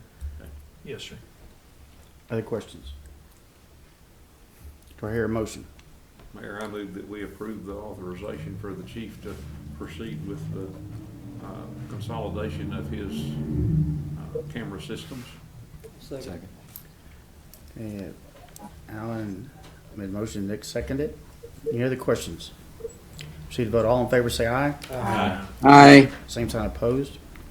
Get your authorization. Consider Sure. authorization for air quality assessment for the public safety building. Before you start, Chief, let me Yes, say one thing. Mr. Mayor, members of the council, what we're seeking here is the ability or your authorization for us to proceed with this once we have all of the information and the costs. What we're trying to do is proceed with the reconstruction of the police and fire departments as quickly as possible. Chief. So what we've had received from TML and from our insurance adjuster, multiple vendors who can assess the air quality inside the police station. The city manager and I and all of the staff, our number one concern is the air quality based on the water damage inside the police and fire department headquarters. There is visible mold. And so it has been recommended by the experts that you do pre and post testing related to the air quality in multiple avenues. That building has been added on for many years, and so there's a lot of areas where that can remain and that we need to remove that. And so our number one concern is the health and safety of the employees before they are allowed to go back and work inside there. So we're asking for that permission to go forward with determining who would be the best. And again, the insurance, this will be covered based on them. I do believe that's what we have correct. determined. That's what the adjuster indicated to us. Yes, sir. So technically, you're just wanting direction, just saying, okay, authorization. They're not asking for a contract or anything. No, sir. What we're going to do, or what we would propose to do, is to hire a company to come in and do a spore count. And as the chief said, they'll do one before and one after, but they will also develop a protocol to remove the mold for the construction company. This was born out of the fact that I have been a thorn in the side of the insurance company, saying I wanted every piece of drywall taken out of that building. And this is kind of a olive branch, I guess, from the insurance company, saying if this guy says it, we got to do it. So you're requesting from us? The ability to enter a contract with the most reasonable company that we have. Anybody have any questions? Do I hear a motion? Mr. Mayor, I move that we approve authorization for an air quality assessment as it's been outlined here. Second. Mark makes a second, and Mark makes the motion. Brandon seconds. Any further discussion? Proceed to vote. All in favor, say aye. Aye. Aye. Same sign opposed, motion passes. Thank Thank you, you, sir. Chief. Thank you, Council. Thank you. By the way, stop by Alan's table there and tell him what the cloud means. Yes, sir. Will do. There was a big one came up in the west the other night. I thought the same thing. Monica. He's going to get Monica, if Oh, you'd you'll like to get go ahead and Monica. do Jeff. Okay. Let's go ahead and we'll jump ahead. The Stephenville Type B Economic Development Authority, and Jeff has assured me that he will. I didn't really assure you. No dancing, no jokes, no. None, zero, at all, zero. I give him time. We're on the clock. Okay, a little bit. So I won't do my workout then while we're doing That's this. I'll stop that. Pretty good thing the virus doesn't go sideways, right?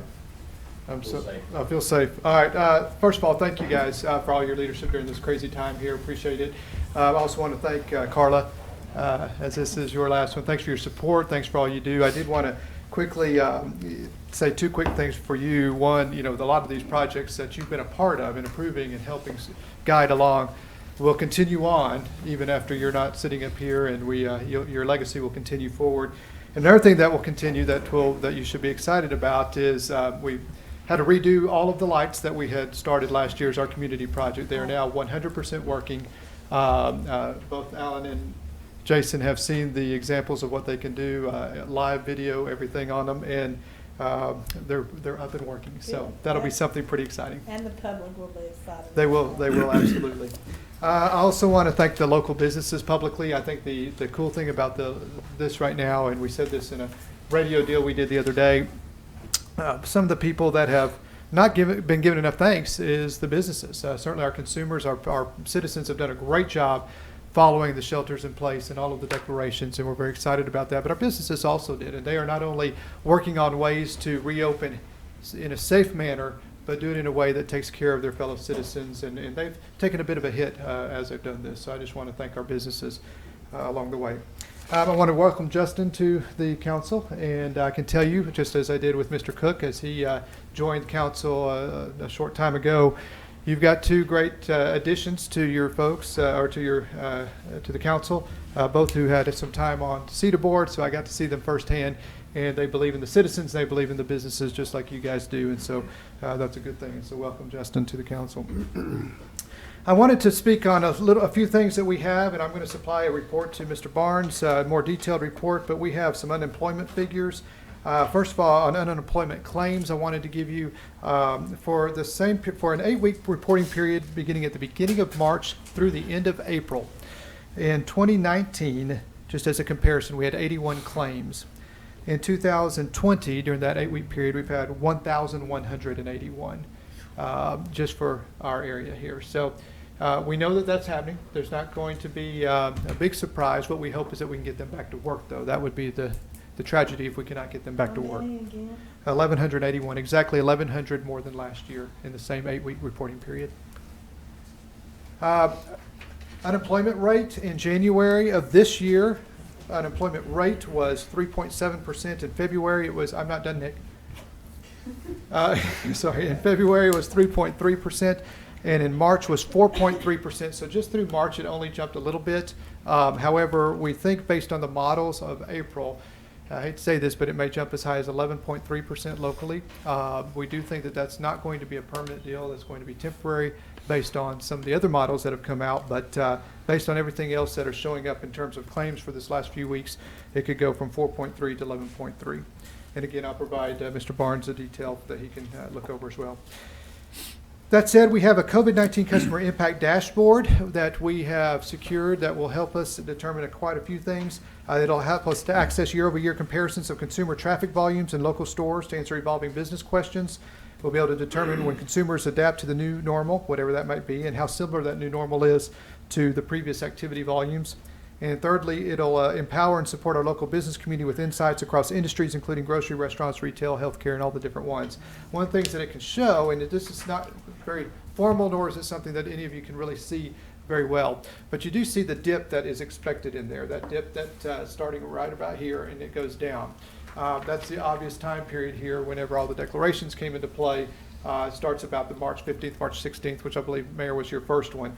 And you can see what the foot traffic is. This is for foot traffic into our businesses. It's obviously related directly to the shelters. However, what you can barely see at the end, right up here on the far side where my finger is that it's starting to tick back up. And that is right around the 1st of May.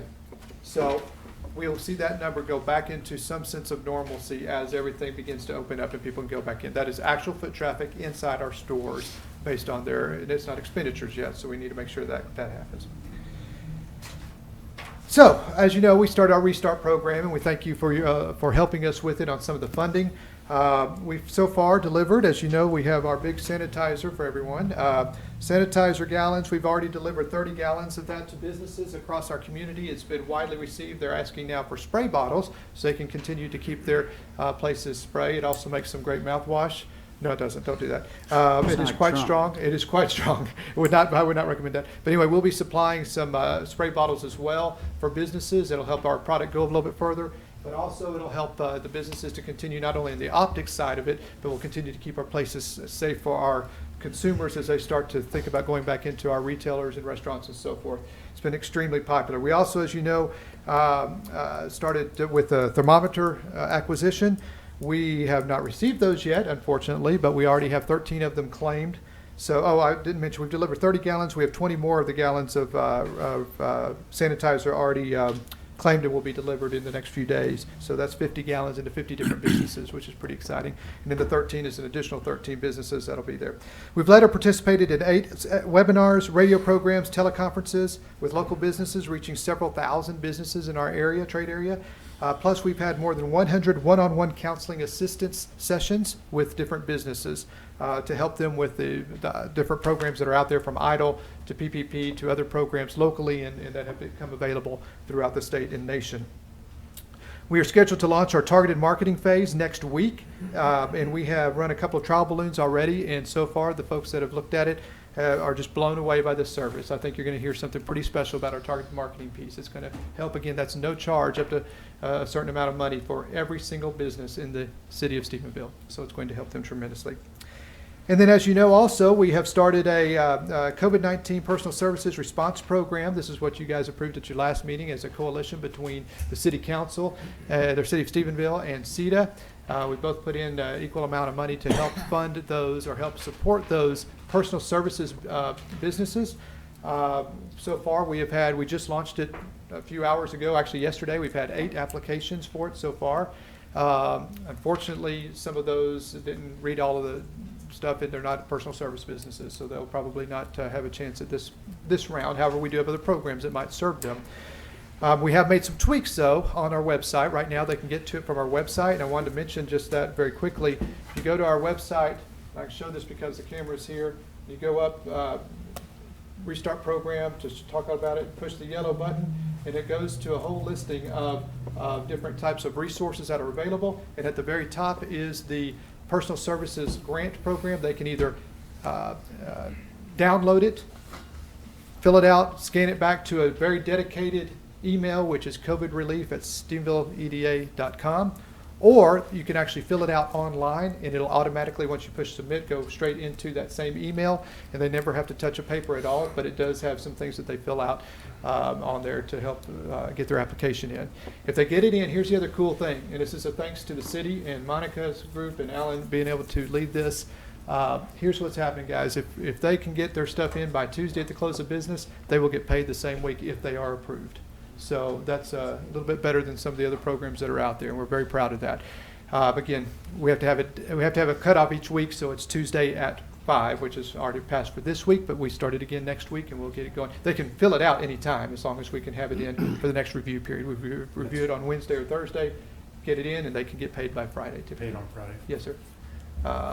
And that's in to keep with the city's normal way of doing things. So pretty good deal. Again, it's covidrelief@stephenvilleeda.com. covidrelief@stephenvilleeda.com will give a lot of information to anybody that needs it. They just send that's an email, and then they can get that information, and we'll certainly answer that with any answers that we possibly have. Lastly, and this is kind of a cool thing, the Restart Program has gained some traction. Not only has it gone to the governor's office as a model for what to do in the state of Texas, it has gone to Washington, D.C., New Mexico, California, Connecticut, and from what we understand, some other states as a model for EDCs. So we're kind of proud to be able to put that out there. Good job. All right. Good job. So Questions? that's it. Thank you, sir. Thank you. Appreciate it. Monica?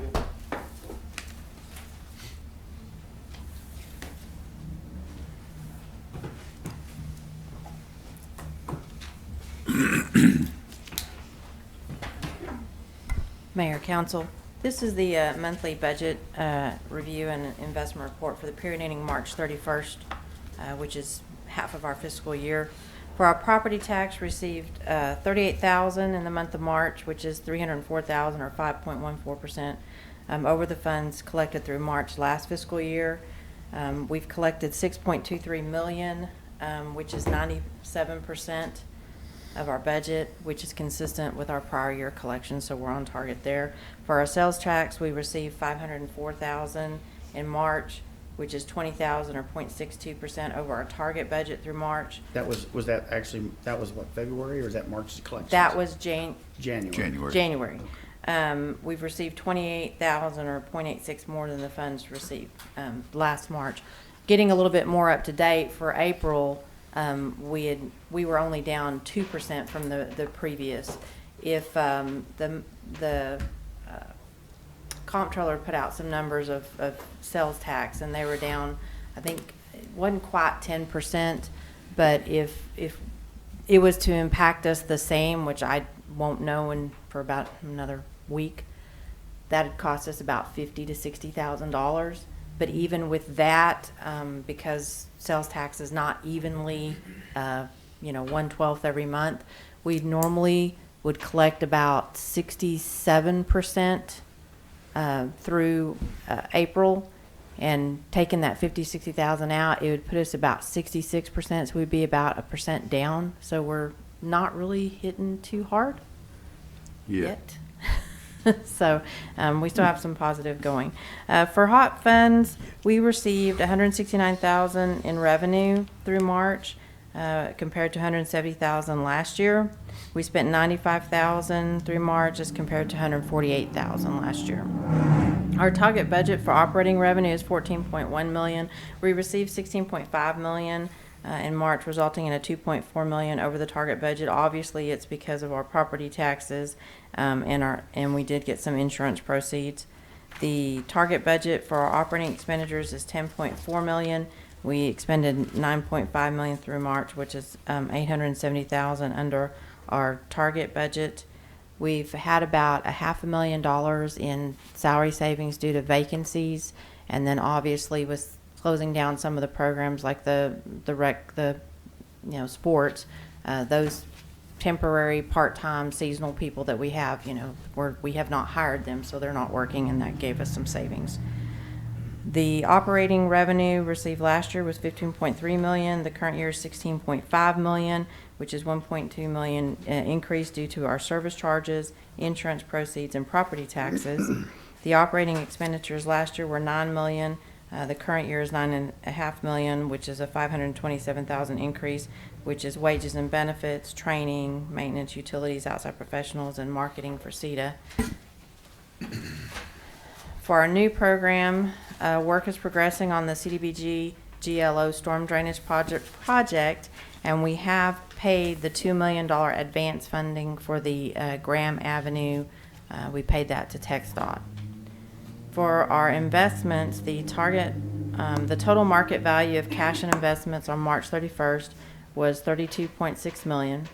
This is split 9% in demand accounts, 7% in brokered certificates of deposits, 57% in Techstar investment pool, and 27% in our TexPool investment pool. We earned $117,000 in interest for the quarter. The average yield to the maturity for all of our account types for the quarter was 1.3%. The average yield for just the investment accounts is 1.52%. And the average yield to maturity for a 3-month treasury is 1.1%. Are there any questions? Any questions? I don't know if Mr. Barnes mentioned it earlier, but we have already started to get back some requests for reimbursements on the postcards from the restaurants. We've got 3 of them in. Roughly about 150 cards have been submitted in, so. No, that was on my city manager comments. Thanks, Mom. Well, I just made it short as the comments. That's all. Sorry. Thank you, ma'am. There's no do we approve? No. We don't have to approve financial No. report. Thank you, ma'am. Any questions? All right. Thank you, ma'am. All right, next item on the agenda is, we have a consent agenda. I hear a motion. We approve the consent as presented. Second. I'm gonna let Carla, as her last That's my last official. action. All in favor, say aye. Aye. Aye. Motion passes. Okay, the next item is swearing in of new council members. Before we do that, we have some, as our tradition, we allow the outgoing council member, Ms. Trussell, to have some comments to the council. And also we have something to present, don't we? Oh, you want me to make my comments? You want to give me an open mic and That's right. What is it? You said you won't be as windy as I was? Okay. Well, my decision not to run was based on several factors, but I told Mr. Barnes that I would not be at the May meeting because I would be in Europe on vacation. And obviously I'm not in Europe on vacation, and so I'd planned a lot of travel while I was healthy enough to travel before my age advanced anymore. That's going to be put off. I also purchased a place in McAllen the month before I became a councilman 4 years ago, and with activities that the council has constantly, I've spent very little time in McAllen in the property I purchased, and I have 3 grandchildren in McAllen, so I hope this allows me to spend a lot more time in McAllen. Important. And a lot of you know that 2 years ago, the month after I was reelected, we had a health crisis in our family, and it required that we spent a lot of time in Houston, extended time in Houston. And I want to tell the community how much I appreciate all the prayers that were lifted for us. They were offered up, and I thank you for that, and they've been working, so keep offering them up. So I wanted to spend more time with my husband because of the health crisis. It has really been an honor to serve the city of Steamville, and thank you so much for placing your trust in me. I know I've been a very vocal representative, and I hope the citizens have been pleased with the voice I've given them on this council. I'm the 5th generation, I'm a genealogist, I'm the 5th generation of my family to live in Steamville, and I hope I played a part in leaving Steamville better for the generations that follow us. So I know you guys are going to miss having a woman on the council, and it's going to be a little quieter up here because I'm not here. But I'll join you. Jason said something to me before the council meeting. A lot of the council goes to Jake and Dorothy's afterwards. We hope Carrie opens up the dining hall soon, and I'll still be joining you for a hamburger on Tuesday nights every once in a while. I ran for council because of our ever-increasing taxes. And for 3 of the 4 years I've been on council, we've been able to actually reduce taxes. And 1 year we kept the tax rate the same. So I leave you with this. If y'all significantly start raising these taxes, I'll be back. So, thank you very much. I appreciate it. And it's been very enjoyable. Does anybody have any comments they want to say for Carla? Everybody's reserved here. They're afraid she'll come back. You've done good, Carl. I appreciate it. Thank you, Brady. Thank you. That's so pretty. Thank you very much. Thank you for your service. And as also our tradition, then we'll switch seats with our newest. Well, we'll have to come down here for swearing in first. So if you'll, everybody that's going to be sworn in, come on down front. And as we're doing that, I want to introduce my father. He is a 90-year-old gentleman sitting over here in the corner. He spent 32 years serving us in the United States Air Force. And then also Mr. Sanford. And you need to get to meet him because he spent 15 years managing tens of millions of square feet of retail outlet space. So he might give you some advice there. So let's come out, fellas. Get these sworn in.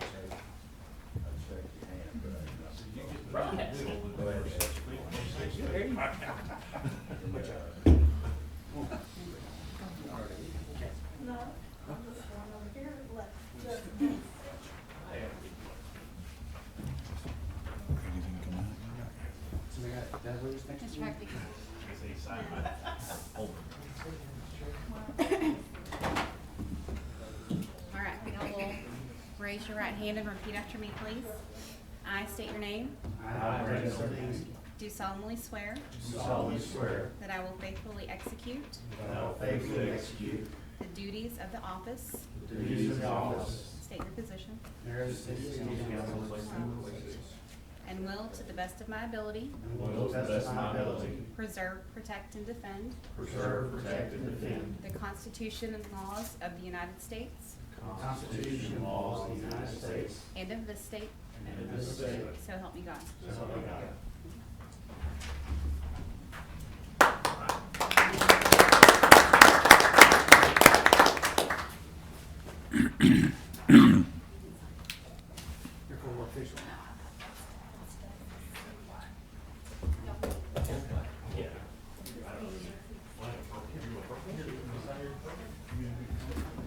Mr. Heskey, come take your seat.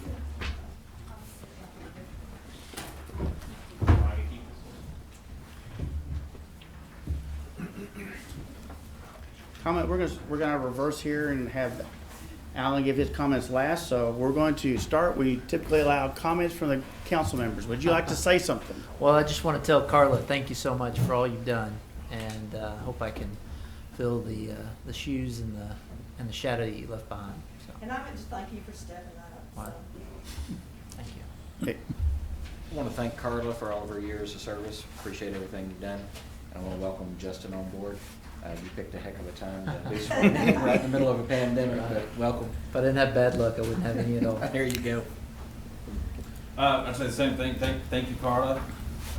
It's been a pleasure working with you for the last year. You've done a lot of good things, and you are leaving a nice legacy in Stephenville. Welcome to Justin. I look forward to working with you, and we have a lot of things to do, so get ready.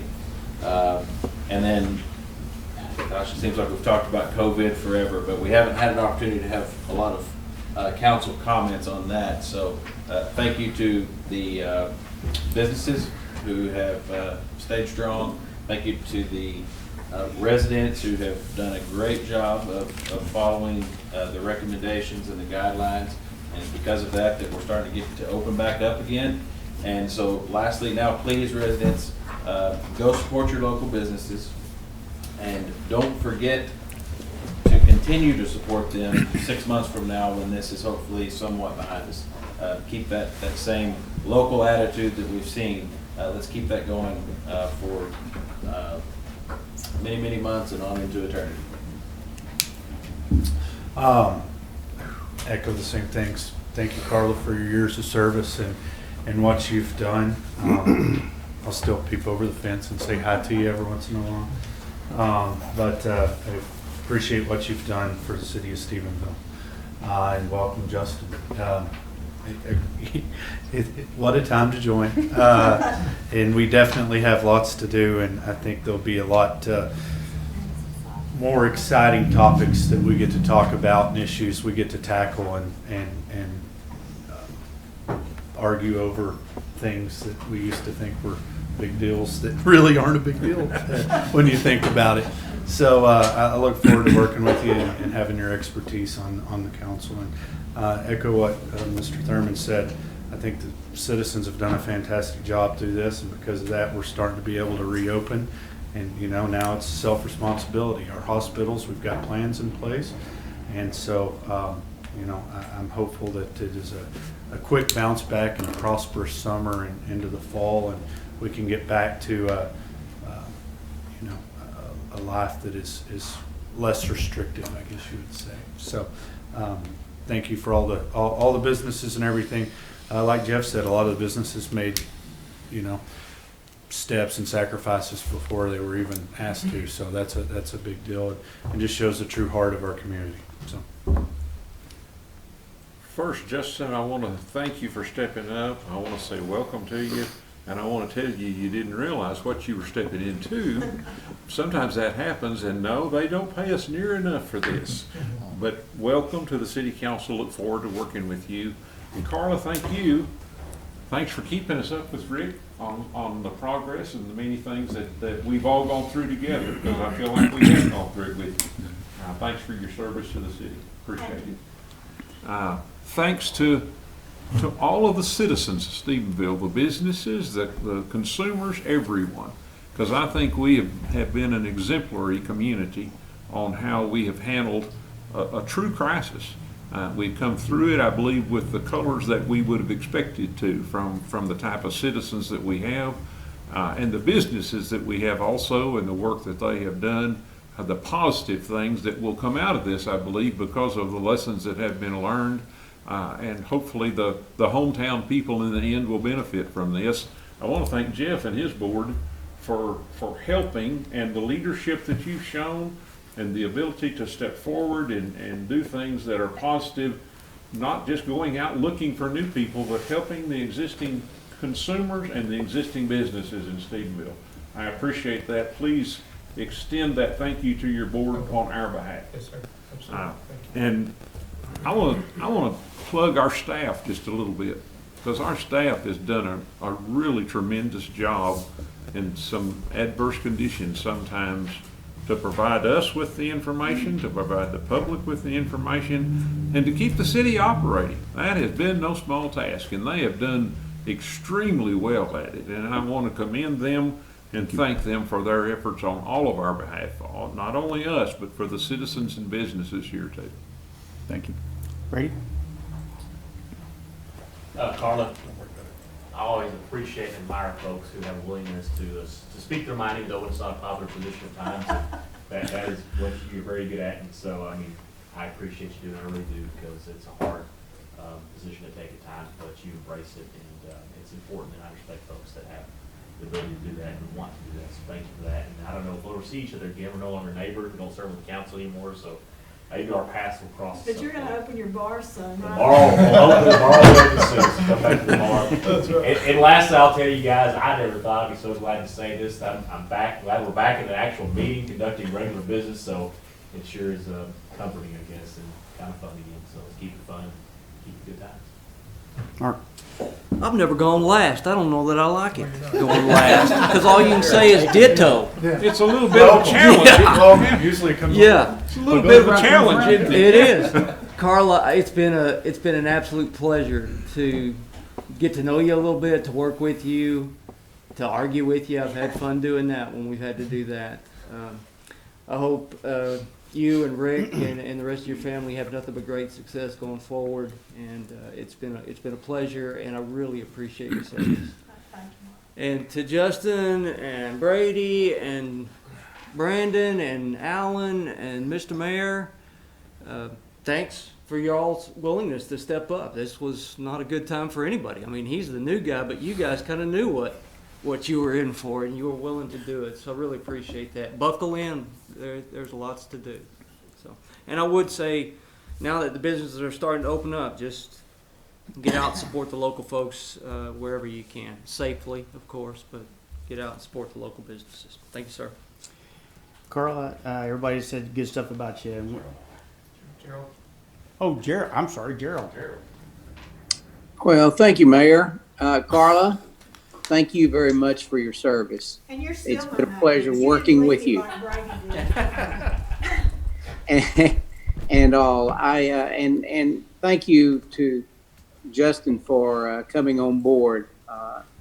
It's going to be an exciting time over the next year, 2 years, for you and for the council as we recover.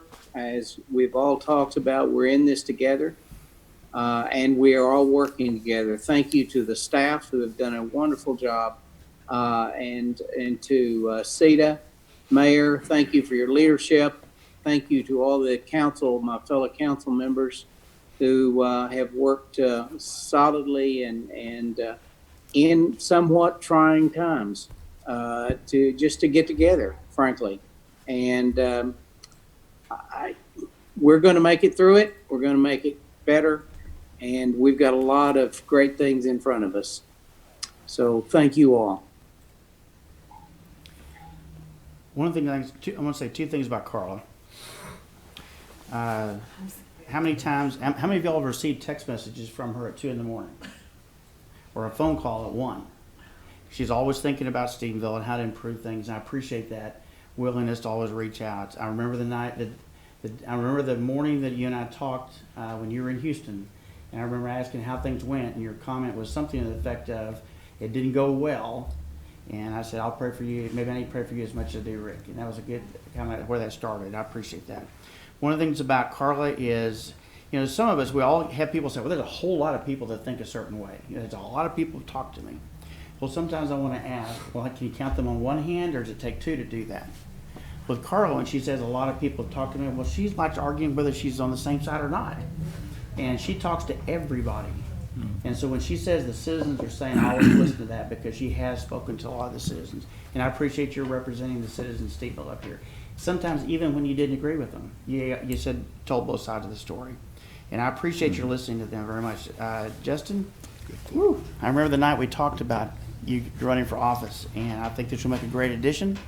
Just get ready. You sense up your girth a little bit, because it's going to get wild here before too long.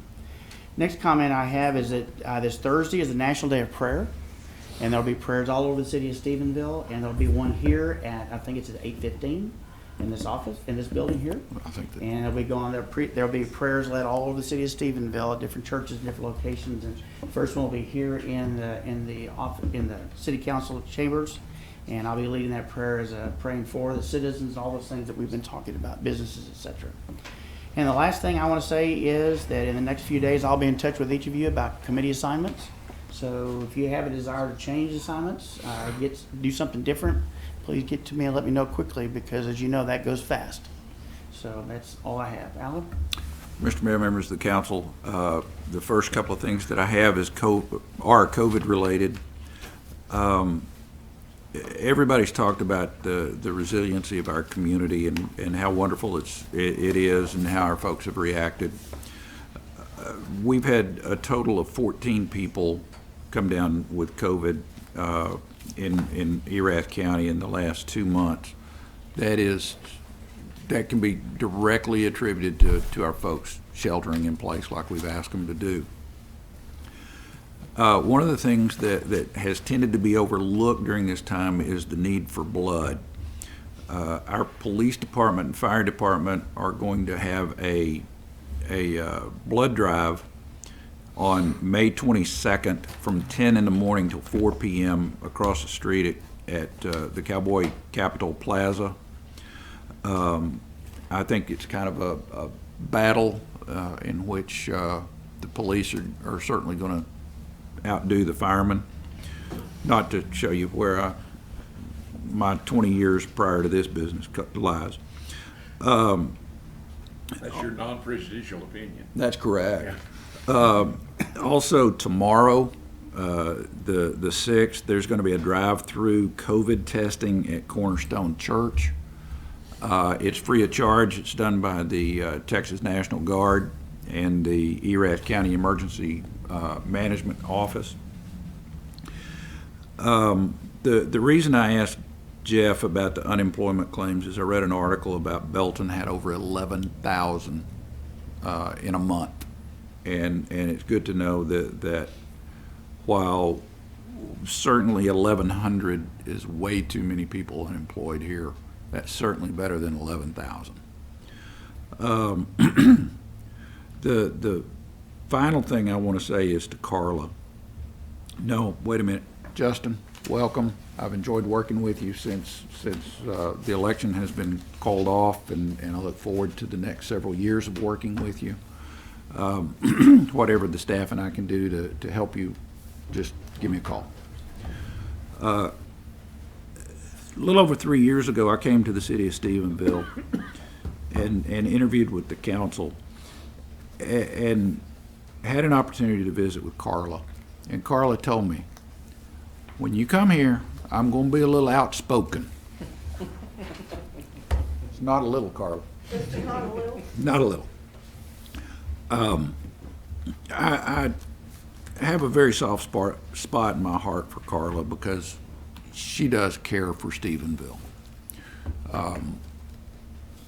I think Stephenville is much better having her been on the council. Again, her legacy is going to be great in this community. Carla, as a citizen of Stephenville, I just want to say thank you for the service.